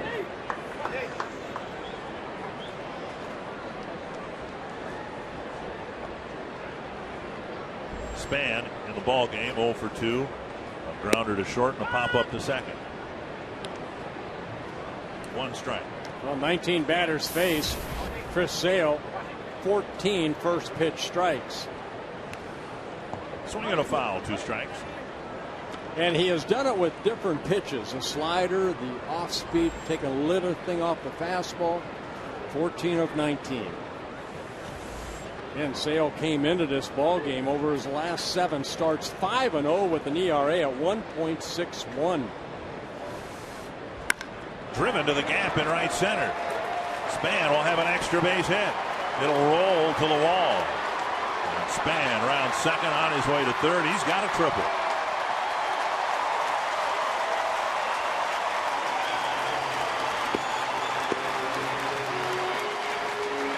Well, for Denard Span, his second triple of the year. Look at breaking ball that stayed up. He has not made too many mistakes, but this slider kind of stayed on the same plane, and Span hit that gap in right center. The ball rolling all the way to the wall. Denard Span, you know it's a double for sure. And as he looks right there, okay, now I can make it to third as the helmet comes off, and it's a stand-up triple.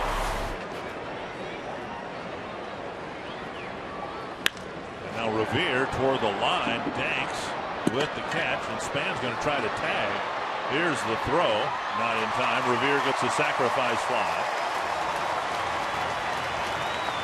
They'll appeal at third base. To no avail, and the Twins get a second run on a sacrifice fly. Yeah, Ben Revere picking up his 11th RBI of the year, and Span waiting till that ball gets into the glove of Danks and scores the second run.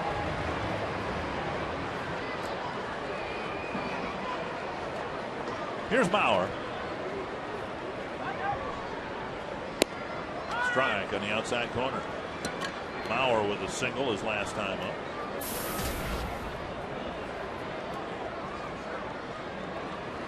You know, the Twins were hoping this would be a pitcher's duel. I think they knew they'd have a tough time against Sale. They've had some good at bats. They picked up some extra base hits. But the problem is the carnage in the top half of these innings. Not even the 1 run in the second or the 1 run in the third, but a 4 spot backed up by a 3 spot. You know, when you're facing a guy like Chris Sale, you know, as an opposing pitcher, I have to put some zeros on the board because it's going to be me facing Catfish Hunter or somebody like that, that it's going to be a low scoring game. And it's just unable to do. 1-2 to Mauer. You got to love the pace, too, of Chris Sale. He's ready to out there. He's ready to throw that ball. Mauer strikes out. Pierzynski with the throw, and that's out number 2. The second time that Mauer struck out in the ball game against Chris Sale, and he picks up his 4th strikeout. That slider. And A.J. blocks, and the throw to first for the second out.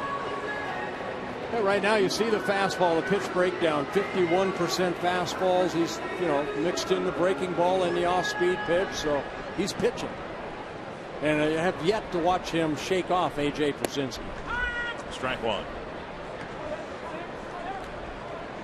If he comes out of the game after the 6th inning, it won't be because of the pitch count.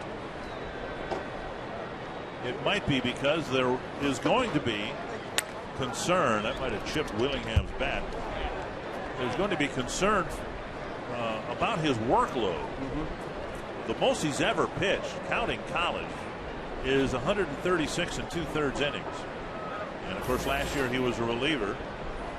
And I know you might not be the best guy to bounce this off of, but the game has changed, so it's a concern for Sale as it is for Steven Strasburg, who's coming back from Tommy John surgery, and they're going to limit him at about 160 innings, meaning Strasburg. Right. And the challenge is the White Sox weren't expected to contend, and I don't think that anyone thought the Nationals were going to be as good as they are. Where do you give your pitcher a break if you give him one at all? In the dirt. Well, a guy like Strasburg, they're talking about that because the Nationals are in the race, and now Chicago, you give them a couple extra days here or there. You don't give them like a week off or 2 weeks off like they were talking about with Strasburg. You can't expect him to, keep that strength up in his arm. Willingham having a tough time with Sale, as all the Twins hitters are. It's 9-2.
Scoring going to Chicago. Adam Dunn, he kind of opened up the ball game with a 2-0 ball game. Now it's a 5-0 ball game, and then the next hitter, Alex Rios, followed that with his home run. And for the Twins, Brian Dozier hits his third home run. This coming in the bottom of the 5th inning. And Adam Dunn will watch as we begin play here in the top of the 7th inning with Jeff Gray coming out of the Twins pen. Well, Gray worked in last night's ball game. He worked just 2/3 of an inning, threw 8 pitches, 5 for strikes. He relieved Hendricks in the 7th inning, making his 31st relief appearance. He'll face Pierzynski, Ramirez, and Danks. All right, your solution then, and we were discussing it as we were wrapping up the bottom of the 6th inning. For Strasburg, you give him some extra days, and then what do you do if he's at 160 to 170 innings and the Nationals last week of the season are in contention, and then they hope to get into the playoffs? Postseason, yeah. If you need them, you use them. I mean, you have the communication with Strasburg. How's he feeling? They can. Like maybe, Sale, I don't know if he's going to go one more, but he's at 81 pitches. You cut his workload a little bit in games like this. But I say you let him go. As long as his delivery is fine, he's, throwing the ball well. It's a communication you have to have with your pitcher. 2 strikes to Pierzynski. But I'm from the old school. The more you throw, the better off you are. And if you blow up, they just dig a hole and bury it, right? You hope they do not blow up. Poked foul. Well, one of the things that has changed to make the pitch count and the innings thresholds so important, the money invested in pitchers now. And in the case of Strasburg, a former #1 overall pick. And in Chris Sale, #1 pick. And really, they moved Sale into the rotation in the offseason knowing they were going to lose Mark Purley. So you move Sale in, you figure, all right, he's going to anchor our rotation for years to come. The last thing you want to do is push him beyond a predetermined limit. Another one pulled foul. Harold Baines getting out of the way. The great hitter for the Chicago White Sox, coaching first base. There's Mr. Baines.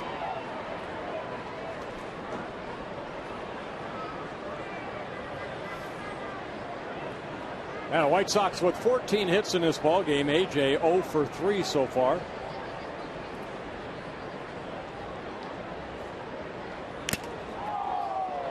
And that peels Domit's mask off. Another foul off the bat of Pierzynski.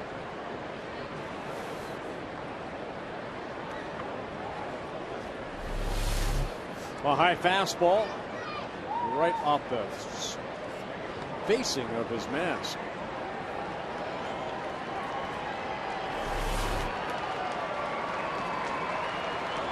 Both part of the protection, extended protection of the mask. And another foul. We've seen Pierzynski do this throughout his career with the Twins or the other guys. 2 strikes and 1 foul after another. I still remember that at bat he had in Tampa Bay against Kennedy. I think it was 17 pitches into that at bat. I think AJ got a base hit too. 6 2-strike fouls. 7 2-strike fouls. Gray's thrown 9 pitches, all strikes, and he's still dealing with his first batter.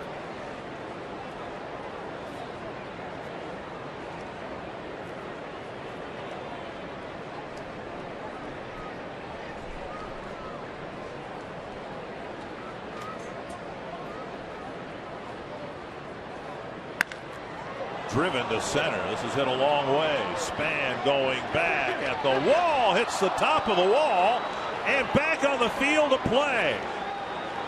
Span is dazed on the warning track, and Pierzynski will be held at third. Denard jumped, hit the wall. The ball hit the very top of the wall and came back on the field to play. Span appears to be okay. Yeah, I think that's the biggest thing everybody should be concerned about is how's Denard Span. A breaking ball and AJ taking it straight away center. Span going up. He knows he's near the wall, but you can kind of tell he hit the wall, and that kind of limited his ability to get up a little bit higher.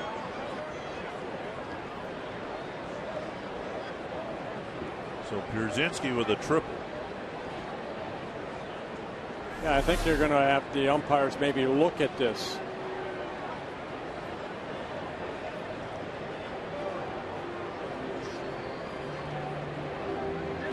Remember in yesterday's ball game, Denard Span hit a ball down the right field line, and Ron Gardenhire came out and wanted it reviewed.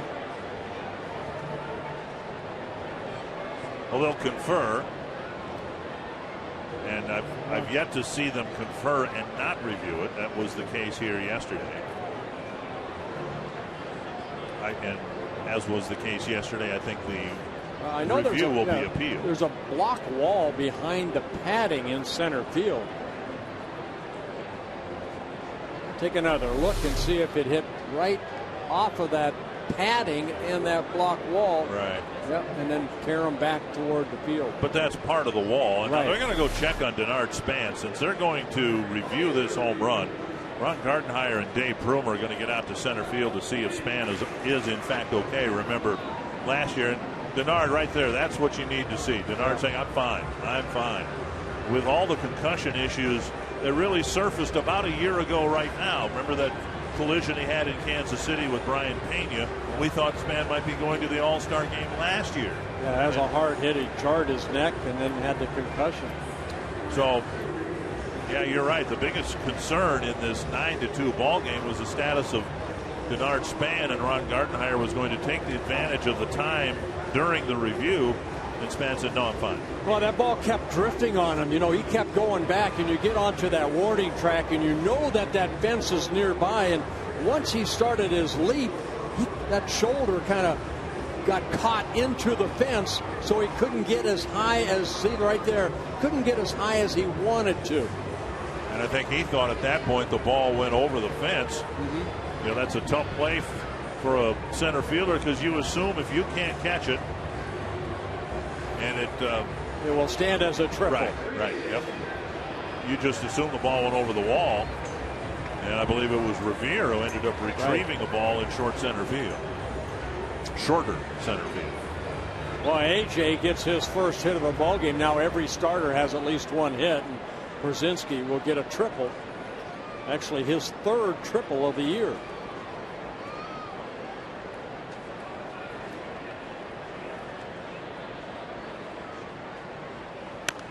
Pop foul, and I would imagine during the appeal, Pierzynski letting Joe McEwing have it for stopping him at third base, saying, "Hey, I 9-2 ball game. Give me a shot at it here." Oh, he would have been thrown out by 40 feet. There's a pop-up with the infield drawn in. This is going to be Revere's ball. He makes the catch, and Pierzynski just playing it off the bag, one away. Time's running out to vote for your 2012 All-Star selections. You can help send your favorite Twins and other deserving players to the All-Star game by voting up to 25 times at twinsbaseball.com. Log on and cast your ballot today. Vote exclusively at twinsbaseball.com or on your mobile phone. Voting ends Thursday. That would be tomorrow at 11:59 Eastern Time. Up the middle and through, a base hit. Pierzynski will score anyway on Dank's ground ball single. Jordan Danks picking up his first major league RBI. Getting called up on June 7th. Gets his second hit of the ball game. And Danks taking it right back up the middle.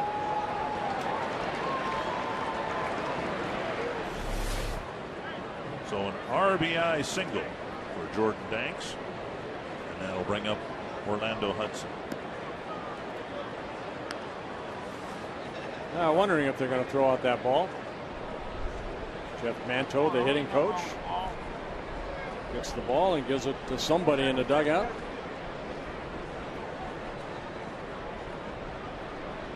Someone trustworthy, I hope. Yeah, not a starting pitcher.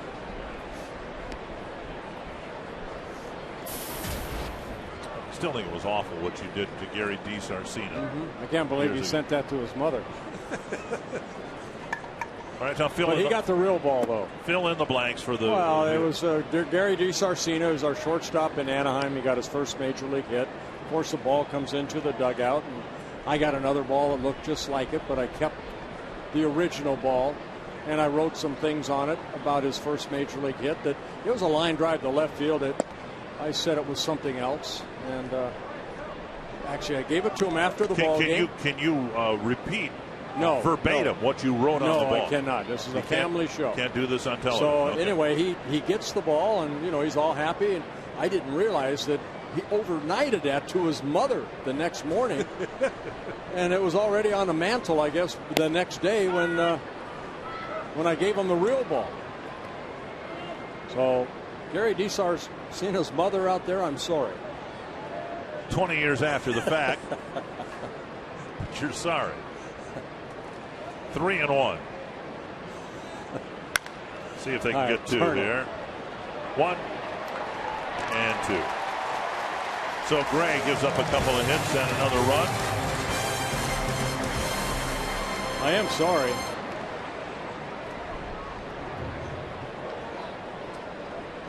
Who's it hit?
Minnesota Twins baseball on Fox Sports North is brought to you by McDonald's.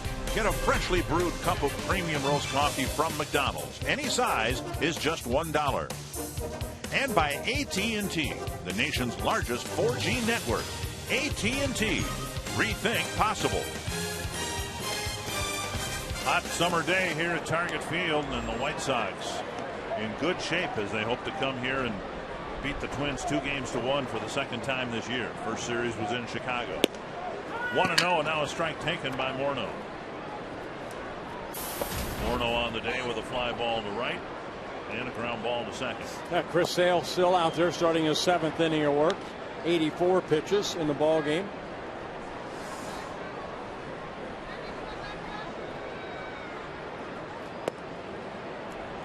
Two and two.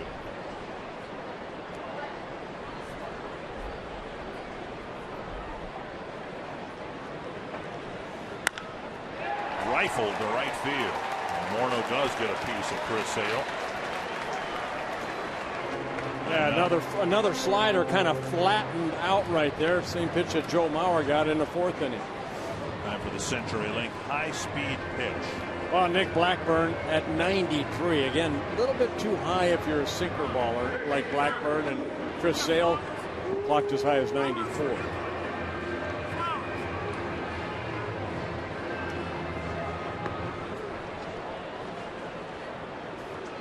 Here's Trevor Plouffe. Plouffe with a fly to center and a single to left. Strike one. Change up for strike one at 81. Just a reflection on Morneau coming into the manager's office and saying he wanted to play today. It's a fly ball left center field. De Aza calls for it. One down. Wonder how much of that is the fact that Sale is in the Twins division. And the last thing anybody wants is Morneau, who struggled against lefties, to step out of the lineup against a guy you might face 4, 5, 6 times a year. Well, plus Justin, the only way he's going to get better against lefties is to face them, to go out there. And Justin, he wants to be out there every day, and that's a good sign that he comes in and says, you know what, I want that challenge. I want to get better against lefties. Good for him. Ryan Doumit takes ball one. Doumit doubled off the fence and left, and then got hung up on a rundown on a pitch that got away from home plate. And then Doumit bounced into a double play his last time up, 2-0. Yeah, Kevin Youkilis taken out of the ballgame. Tyler Flowers now playing first base. The backup catcher.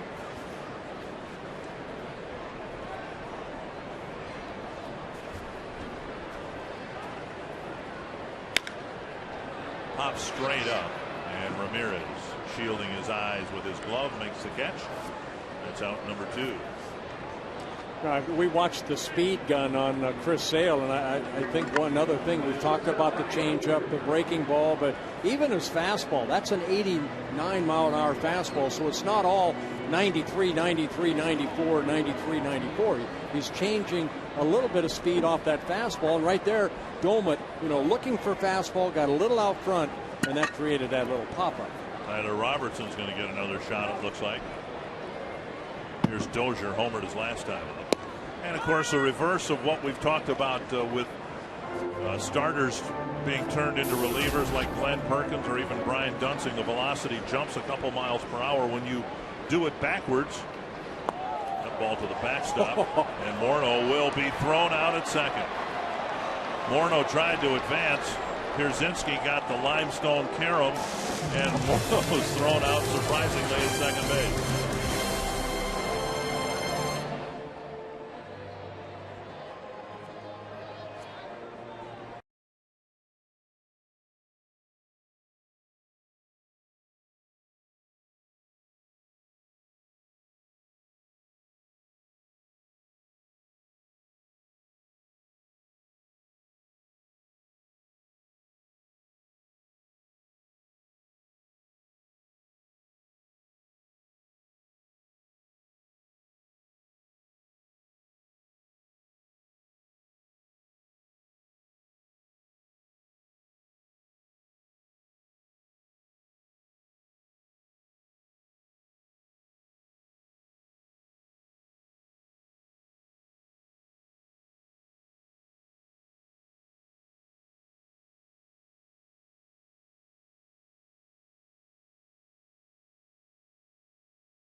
Pierzynski almost as quickly as it was thrown to him. Well, look at this ball, and AJ's ready for it right there. He knows that limestone's back there, and the ball gets underneath his glove, and it ricochets right back to him, and then the throw to second, and Orlando Hudson applies the tag. We did an instructional on that, and I said, you know, with that limestone back there with a runner at third, you could throw a ball, say, if it's a left-handed hitter, out of the strike zone, hit the limestone. That third baseman, a runner, of course, would come in because the ball's all over the place. And then you got to hit the right one to where it ricochet right back to the catcher. And then you get them out. Hockey players do that. You know, they'll fire the puck off the end boards and get a carom. Quite a major league debut last night for Tyler Robertson. 3 batters faced and 3 strikeouts. Well, he's going to face 2 of the 3, I believe. He's going to face the first hitter he struck out in De Aza. But, yeah, only 8 guys in Major League history made their Major League debut and struck out the first 3 batters. He struck out De Aza last night. His first Major League batter faced on a nasty slider down and away. De Aza leading things off. There's strike 1. Darren Mastroianni in left field. Ben Revere in center. Chris Parmelee in right.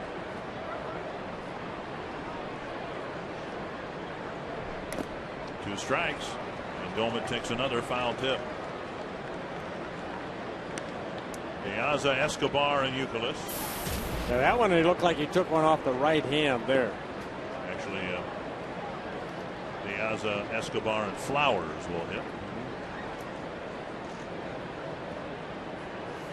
2 strikes to De Aza.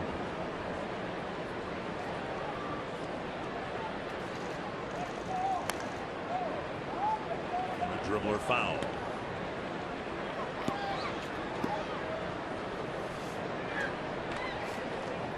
I mentioned last night about Robertson. You know, he was a starter in the minor league system for about 5 years. Last year, they made him a reliever. He had good success. This year in Rochester, was pitching well. Twins need another lefty in their bullpen since Brian Dunsing is now in the starting rotation. So the opportunity is here for Robertson to pitch some innings and stay at the major league level. Just off the plate, 2-2. And unfortunately, the first half of this season has been another first half filled with opportunities for players making their major league debuts. Fox Tracks brought to you by Carrier. That's almost the same slider that struck him out last night. That time De Aza stayed off of that pitch. There, and he swung through that. So he has faced four major league hitters. De Aza twice, and he has 4 strikeouts. 1 down here in the 8th inning. It turns out Twins pitcher Scott Diamond is a bit of a green freak. Find out just how far he'll go to protect the environment in Tyler Mason's story at foxsportsnorth.com.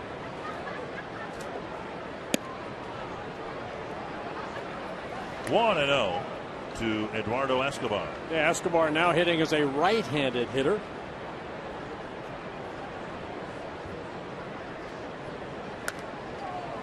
Pitch up and it's fouled back.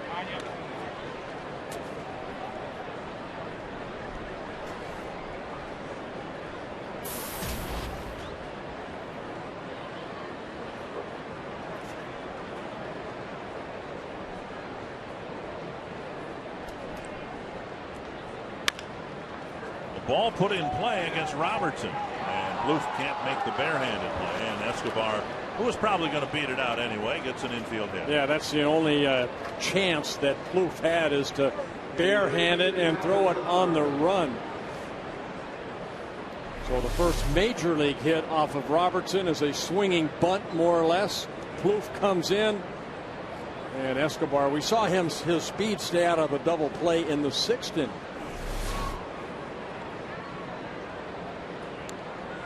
Staying out of that double play in the 6th inning created 2 RBIs for the next 2 hitters. Up and away. Ball 1.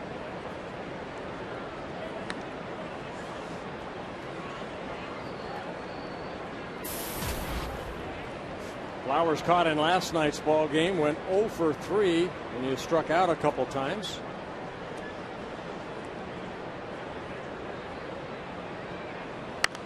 Popped up, it'll reach the seats. 1-1.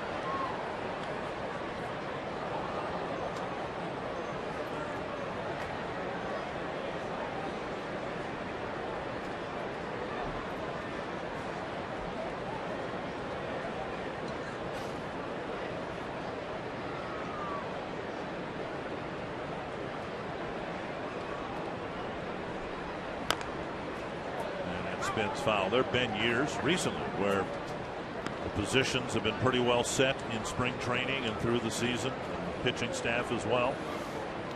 That hasn't been the case here for the last year and a half.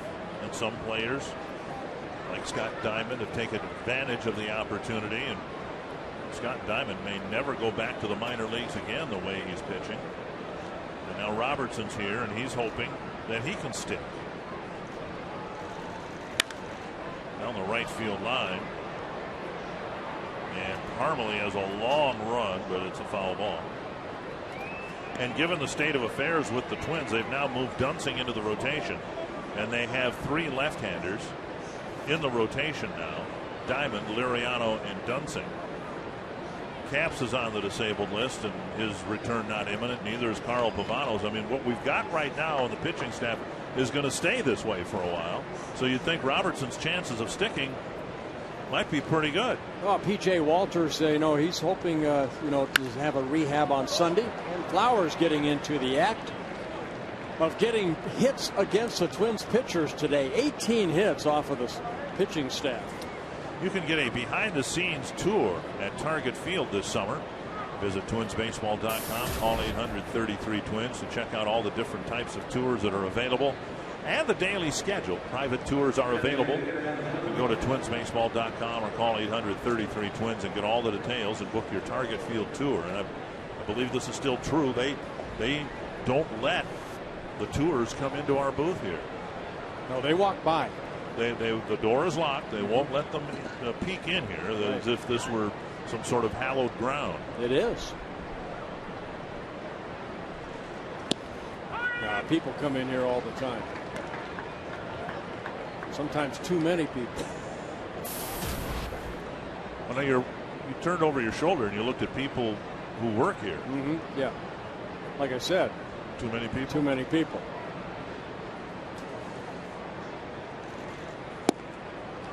Down and in a ball. And Dunn hoping to. This is a matchup of 2 big men. We talked about it last night. Robertson at 6'5", 255, and Dunn at 6'6", 285. Robertson struck him out last night, 1-1. Pulled foul 1 and 2. Remember last year in the midst of Dunn's struggles, and they were historic struggles that he suffered through last year, he looked particularly feeble against left-handed pitching, and now he's hit a few more home runs, but he's just having a terrible time making contact against lefties. Bit of an open stance at the plate and steps toward the pitcher. In this series, he has had 5 at-bats against lefties and struck out 5 times. So even though it's a 10-2 ball game and the game's pretty well in hand for the White Sox, Dunn needs his work against left-handed pitching. 2-2. Squirted up the line. Barehanded by Plouffe. Safe. An infield hit. So Dunn gets a hit against a lefty, and it traveled all of 60 feet. We saw Escobar do the same thing. Plouffe came in, unable to get that ball and throw on the run. This time he's able to do it, but it's where Plouffe was playing. He's playing right between short and the third base bag. And Dunn hustling down that line, beats it out for his 3rd hit of the ball game. Here's Rios with the bases loaded.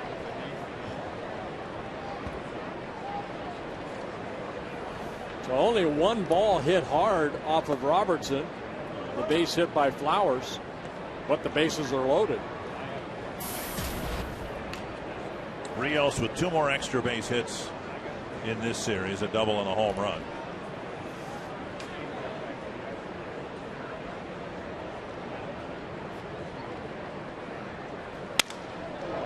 Busted his bat.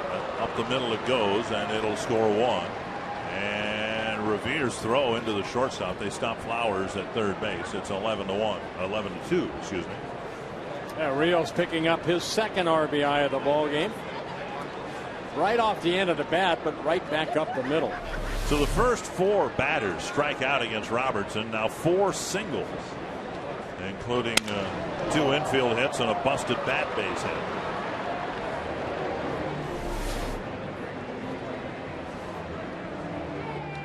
Rick Anderson out to talk to his left-hander.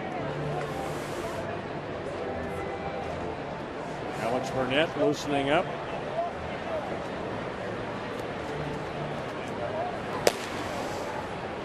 Twenty hits for the White Sox here this afternoon. 11 runs on the board.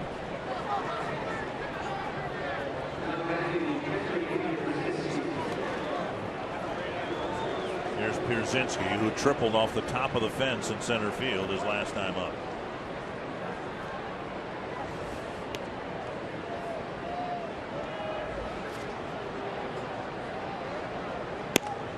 Strike 1.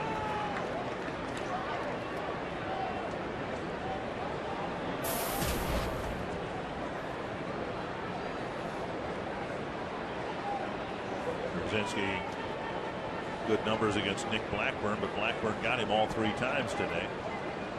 Foul back and 2 strikes.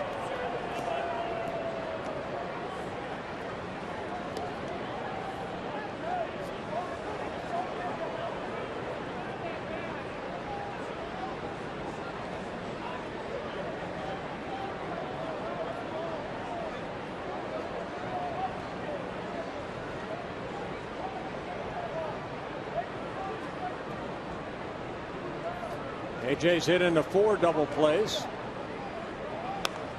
And another foul. His triple in the 7th inning came at the end of a 10-pitch at bat, and the count was 0-2. So you do the math. 7 2-strike fouls, and then he got something he could drive, and he drove it. Crashed into the fence. Coincidentally or not, left the ball game the next half inning. Driven to right, caught by Parmalee. It'll be a sacrifice fly, and Flowers scores. It's 12-2.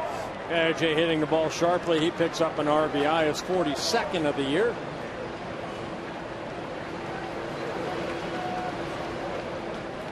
So Ron Gardenhire is going to come out and make a pitching change with 2 gone, a couple of runners on and a couple of runners in, with Robertson striking out the first man, and then 4 singles, so far a couple of runs, and Alex Burnett will pitch next.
I believe the answer is Floyd Bannister.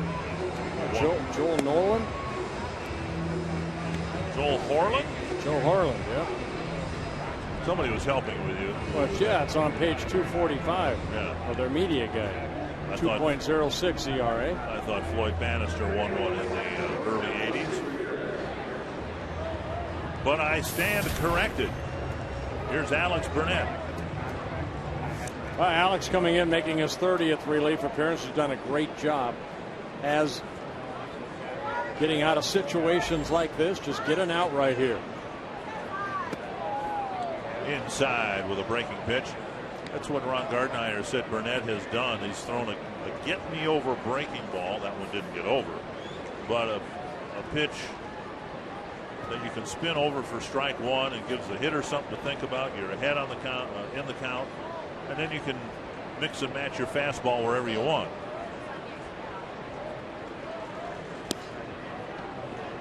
It's a fastball that barely misses. 2-0. 20 hits for the White Sox. A dozen runs.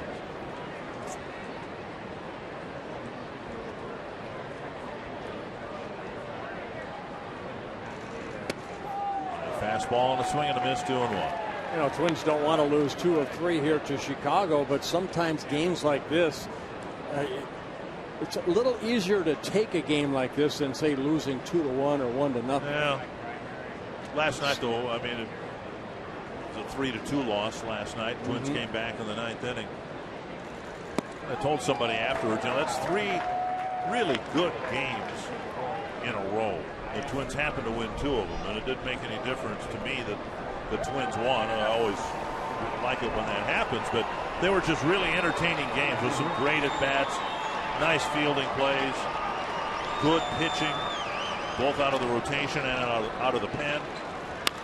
Bounce to third, backhanded by Plouffe. He'll go to the bag and just barely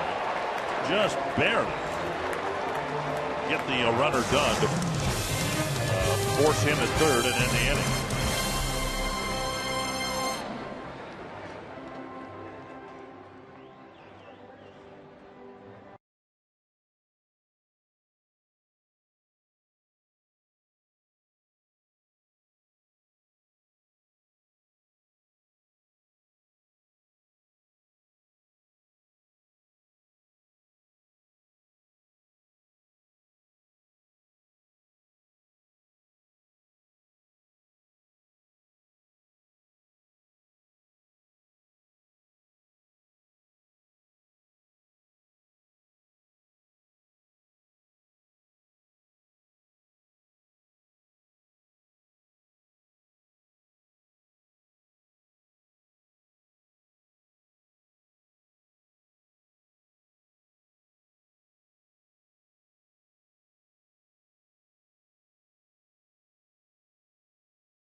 Highlights for the Twins, the Coors Light Cold Hard Blast off the bat of Brian Dozier. Yeah, line drive home run, 366-foot line drive home run for Brian Dozier. That coming in the 5th inning. His 3rd home run of the year. Dozier will lead off the 8th inning here. Chris Sale out of the ballgame. He worked the first 7 innings through 93 pitches. Gave up 2 runs, both earned, with a walk and 5 strikeouts. Will Ullman coming out of the bullpen.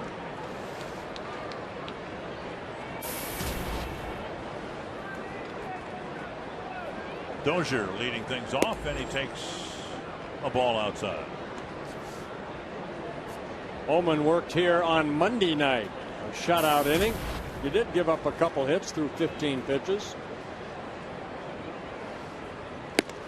And now 2-0.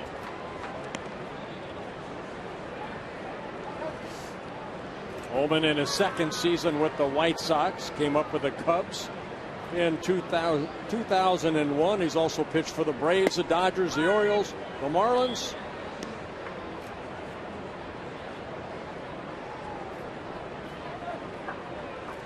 And that's it. 2-1. Fastball up, fouled straight back.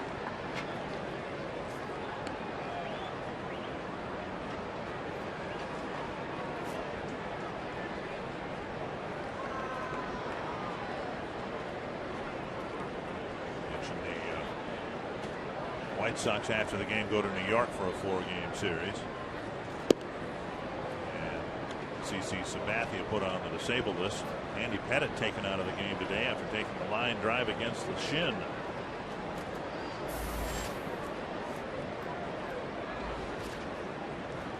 And Dozier draws a walk. Let's go to Kevin Gorg, who's going to tell us what's going to be happening next. Yeah, we'll go directly to Twins Live, presented by CenturyLink, and break down an amazing start. Sensational effort by Chris Sale. He looks like an all-star to me today, and he shut the Twins down. 7 innings of strong work for him. We'll go through Nick Blackburn's struggles this afternoon. We'll take you inside the clubhouse and hear from Ron Gardner to react to this game, and also look forward to a 4-game set this weekend against Kansas City, and maybe possibly another pitcher up from AAA, guys. Thank you, Kevin. And Carroll takes a strike.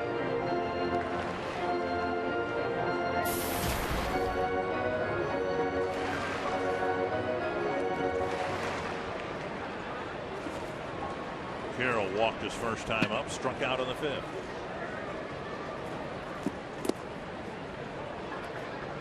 One and one.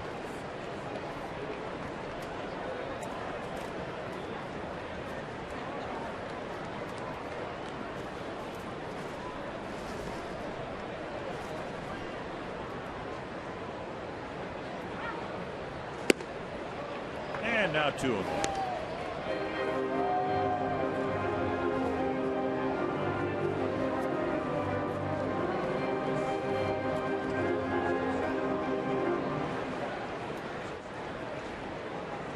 Have a 4-game series with the Royals coming up.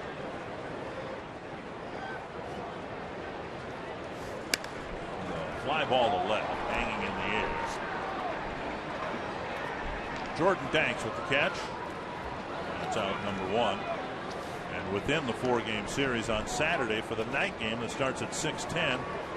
Second half of the split doubleheader, the Twins will be playing in Minneapolis Miller uniforms, and the Royals will be donning the jerseys of the Kansas City Blues. The first 20,000 fans will get a Miller's pennant.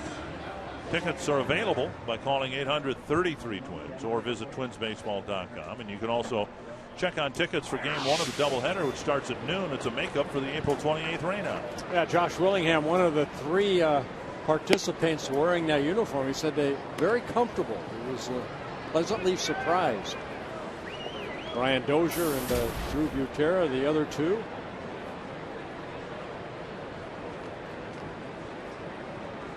One and 0. And Mastroeni fouls it back. Mastroeni in for Span, who had gone 0 for 3. Or excuse me, 1 for 3 with his triple.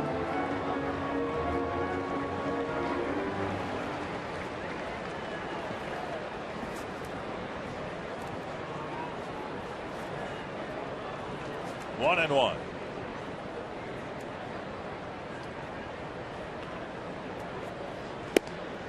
Two and 1. Now, have you gotten Fox clearance Saturday night to be wearing attire from the 1951 era? No, the only emails I have is it's either suit and tie, or they will supply a shirt. So I guess no, we'll have to wait. I vote for the suit and tie. I know you do, because you will not be there. Be working the game with Steve Physiak. Yes. And I think you should both be wearing coats and ties. In fact, that's okay. A wool double-breasted number. Here's a drive to left. This ball's hit deep and gone. Mastroianni. His first major league home run.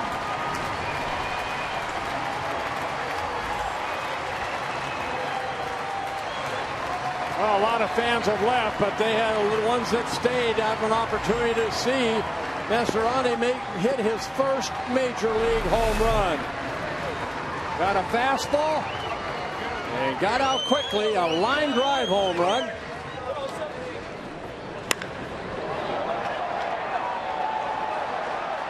And a nice catch by that fan right there.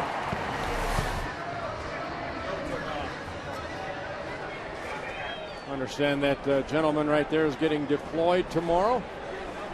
God bless you, buddy. Up and away to Ben Revere.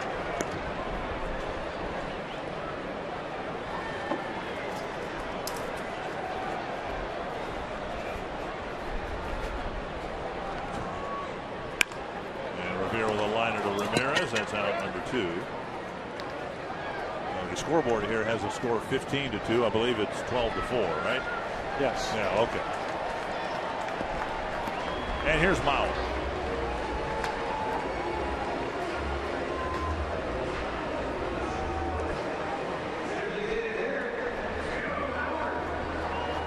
Mauer's been the designated hitter all day. Has 1 hit and a couple of strikeouts.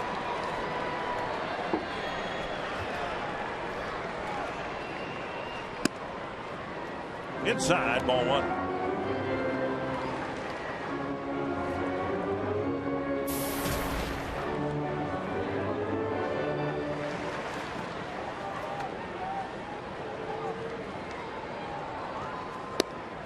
And Anthony's 1-1.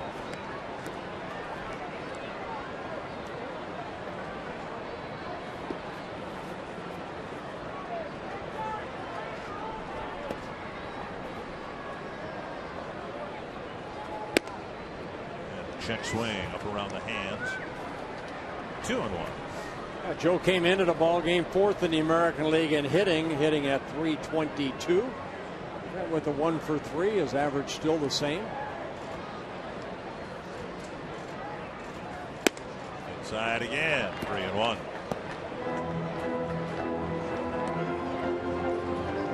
We're not at the halfway point of the season yet, so you look at that batting race that we've referenced. We talked a little bit about it last night. You don't figure Konerko to finish in the 330 range. Great hitter, but a power and RBI guy more than a batting average guy. 300, yes. 330, maybe not. Beltre's never routinely hit around 330. Mauer has. Again, we don't know about Mike Trout. We don't know about Mike Trout. He might be a 350, 360 hitter. We just don't know. Darren Mastroianni will never forget his at-bat this afternoon against Will Omen.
report card. I thought we were going to get a letter grade. I thought it was going to be an F. It hadn't been very good today. Well, Chris Sale started. He's looking for his 9th win. He would go 9-2 on the year. Adam Dunn having a big day. 3 hits in the ball game, driving in 4 runs. 3 of them coming off that 3-run home run in the 5th. And the White Sox put up 20 hits here this afternoon against the Twins staff. 36,539 the paid attendance. You and I got in free. Again.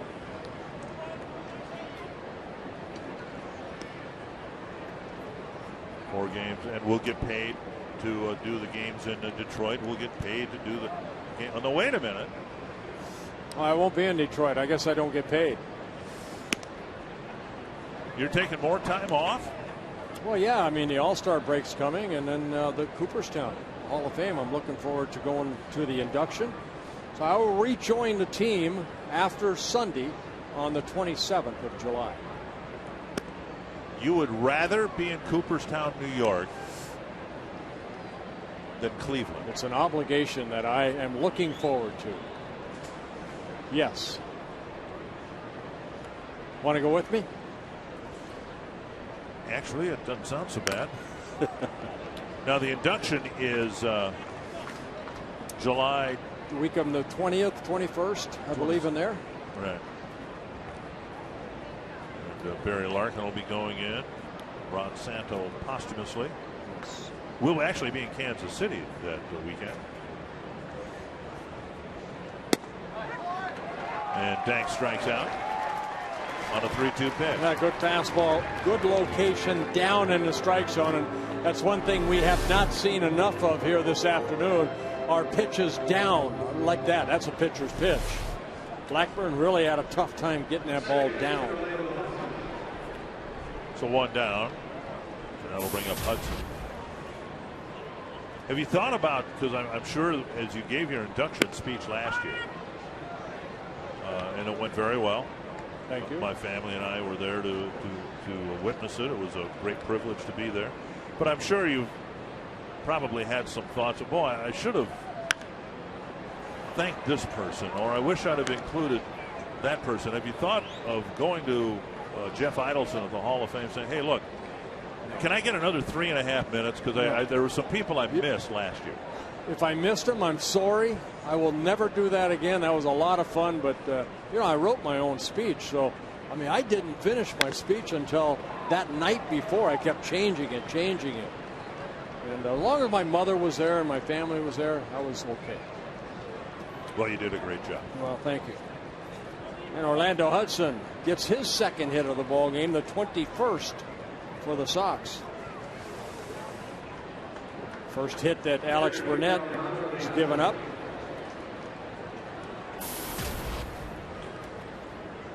And Diaz up for the 6th time in this ball game.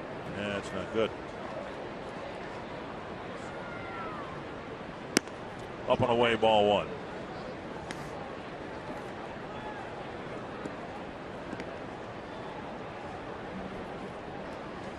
In the bottom of the 8th, Yankees leading Cleveland 4-3.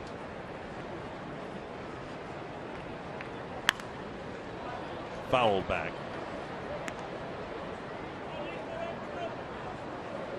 We'll have Roy Smalley and Ron Coomer and Tom Kelly filling in your absence.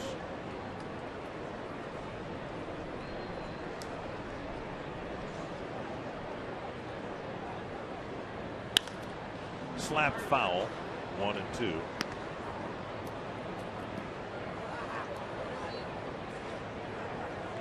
I like this player right here, Diaz. He's like a scrappy little player. Got some pop in his bat, but he scored 49 times, and you know they're playing their 75th game. So a leadoff hitter, you want that leadoff hitter to score about 100 times during the season. He's on track to do that. Revere with the catch out, number 2.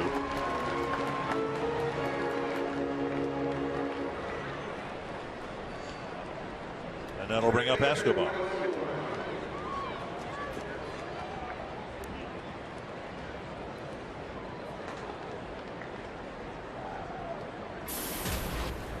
Escobar has scored 3 runs. He has 2 hits. He's reached on a fielder's choice.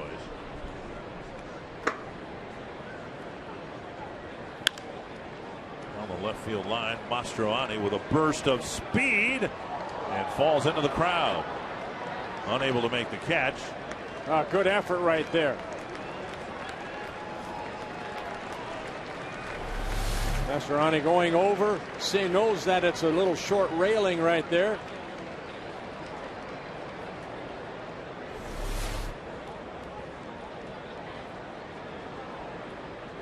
One strike to De Aza. Or Escobar, I should say. There's a drive to left, and now Mastroianni goes back, makes the catch, and ends the inning. Bottom of the 9th coming up. The Twins are on the verge of the biggest 9th inning comeback in Twins history.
Delivery of the game coming from the Chicago starter. Well, we knew going into the ball game that this guy had been red hot over his last 7 starts prior to this start.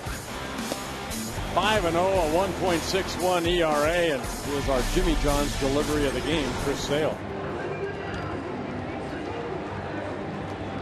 Chris Parmelee will lead off the 9th for the Twins, hitting in what was Josh Willingham's spot.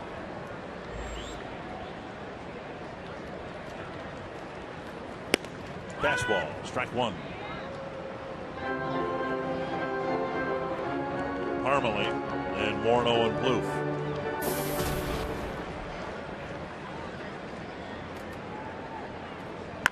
Driven to right center, very sharply hit. And Parmelee has a hit. He'll hold up with a single.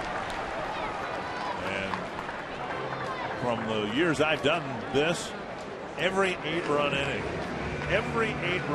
has started with a line drive single to right. Oh, good job by Alex Rios. A breaking ball hung right there, and Parmelee gets a base hit, and Rios cutting it off. Good hustle right there. And then he has an outstanding arm, so Parmelee alertly stayed at first. Morneau singled against Sale in the 7th. Off the plate, ball 1.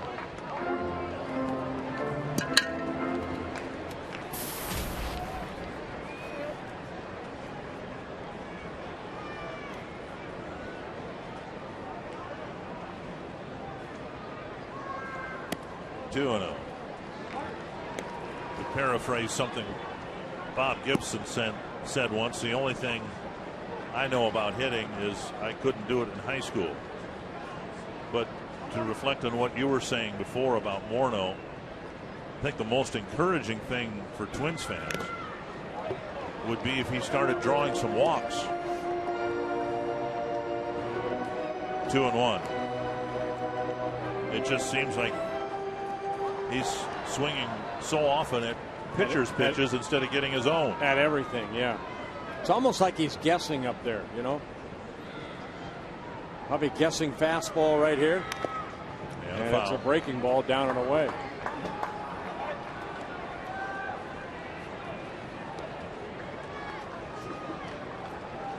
Two and two.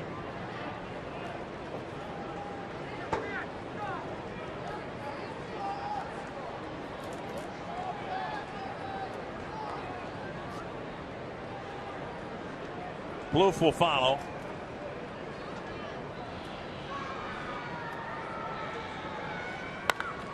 Hooked foul.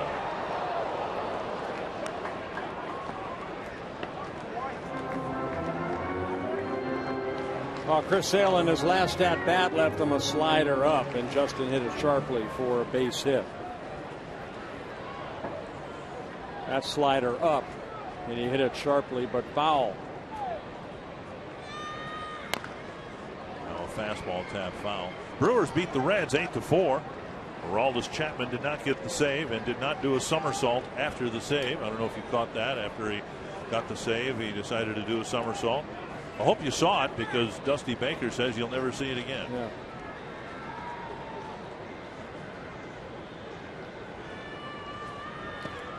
There's a take on a check swing, 3-2.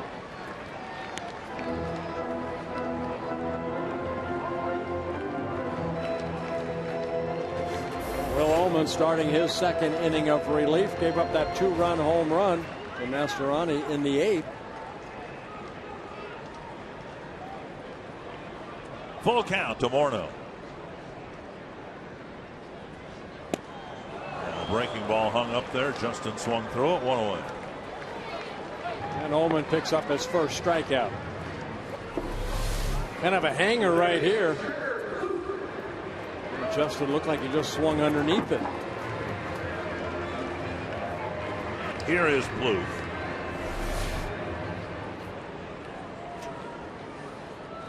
Plouffe 1 for 3. Couple flyouts. Base hit in the 5th inning.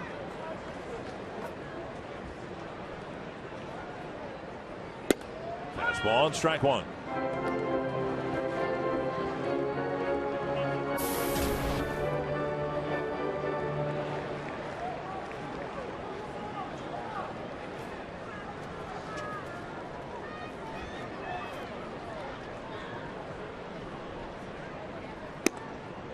Swing and a miss at a fastball. 2 strikes.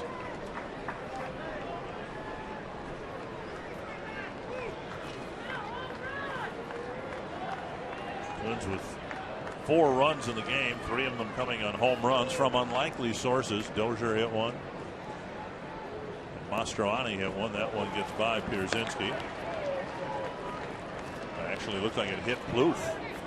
So Plouffe will go to first after being hit by a pitch.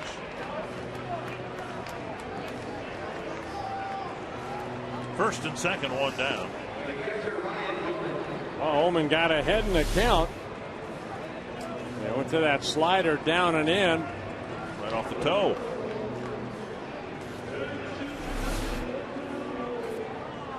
Doman with a double his first time up. Since then, a ground ball double play and a pop up to short.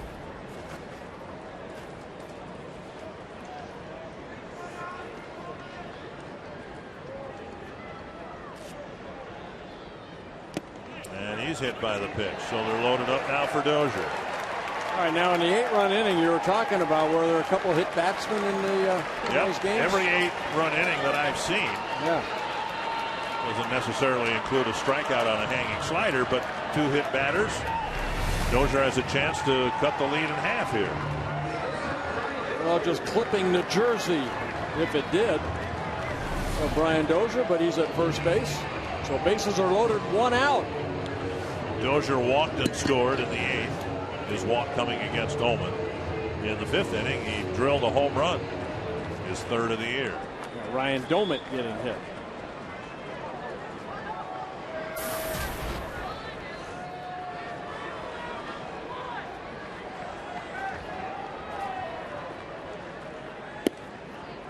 Ball 1.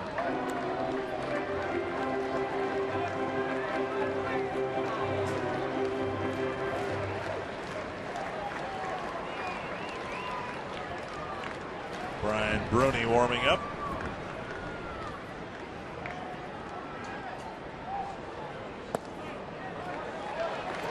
2-0. And Ullman and Pierzynski are going to have a brief chat.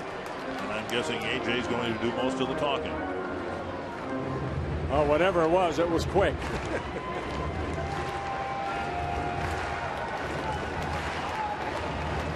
Please throw the ball over the plate.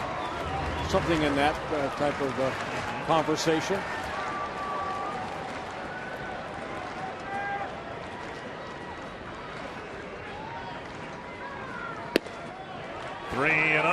And Ullman didn't listen.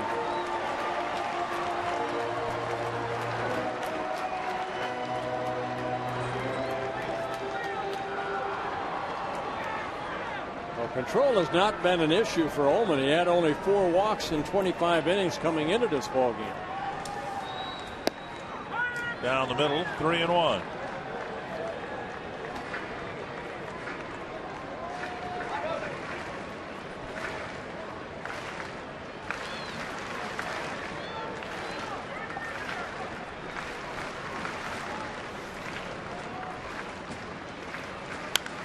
Pounded foul, 3-2.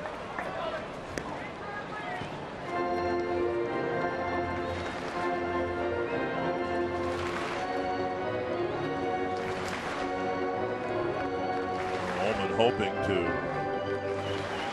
wrap things up here. He will not have won any points if the White Sox have to go one man deeper into their bullpen.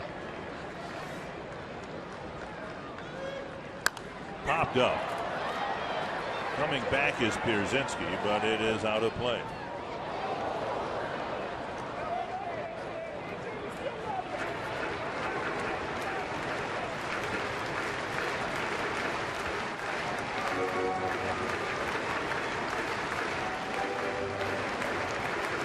Rally hats are on, Dick.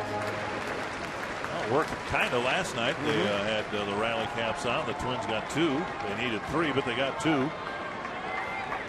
Full count again to Dozier. Ripped to third. And tag out is Plouffe for out number 2. A run scores. And Dozier will get credit for a run batted in. Dozier picking up his second RBI. Taylor made double play, but Escobar, the ball kind of got away from him right here. And he decides to tag out the runner, being Plouffe. Last hope for the Twins is Carroll.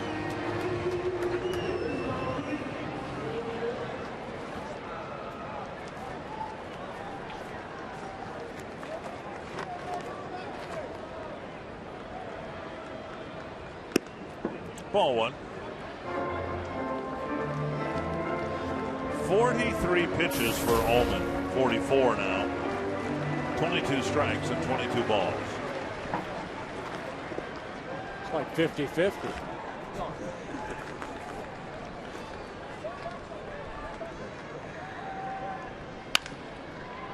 Bouncer to third. Escobar ends the game. Close play, and the throw nearly pulled Hudson off the bag. So as they did in Chicago, Kevin Gordon, the White Sox take 2 out of 3 from the Twins. The White Sox enhance their lead in the Central Division. We'll break it all down on Twins Live, presented by CenturyLink. Sale was sensational. Blackie struggled. We'll hear from Ron Gardner and preview the series with Kansas City that starts on Friday.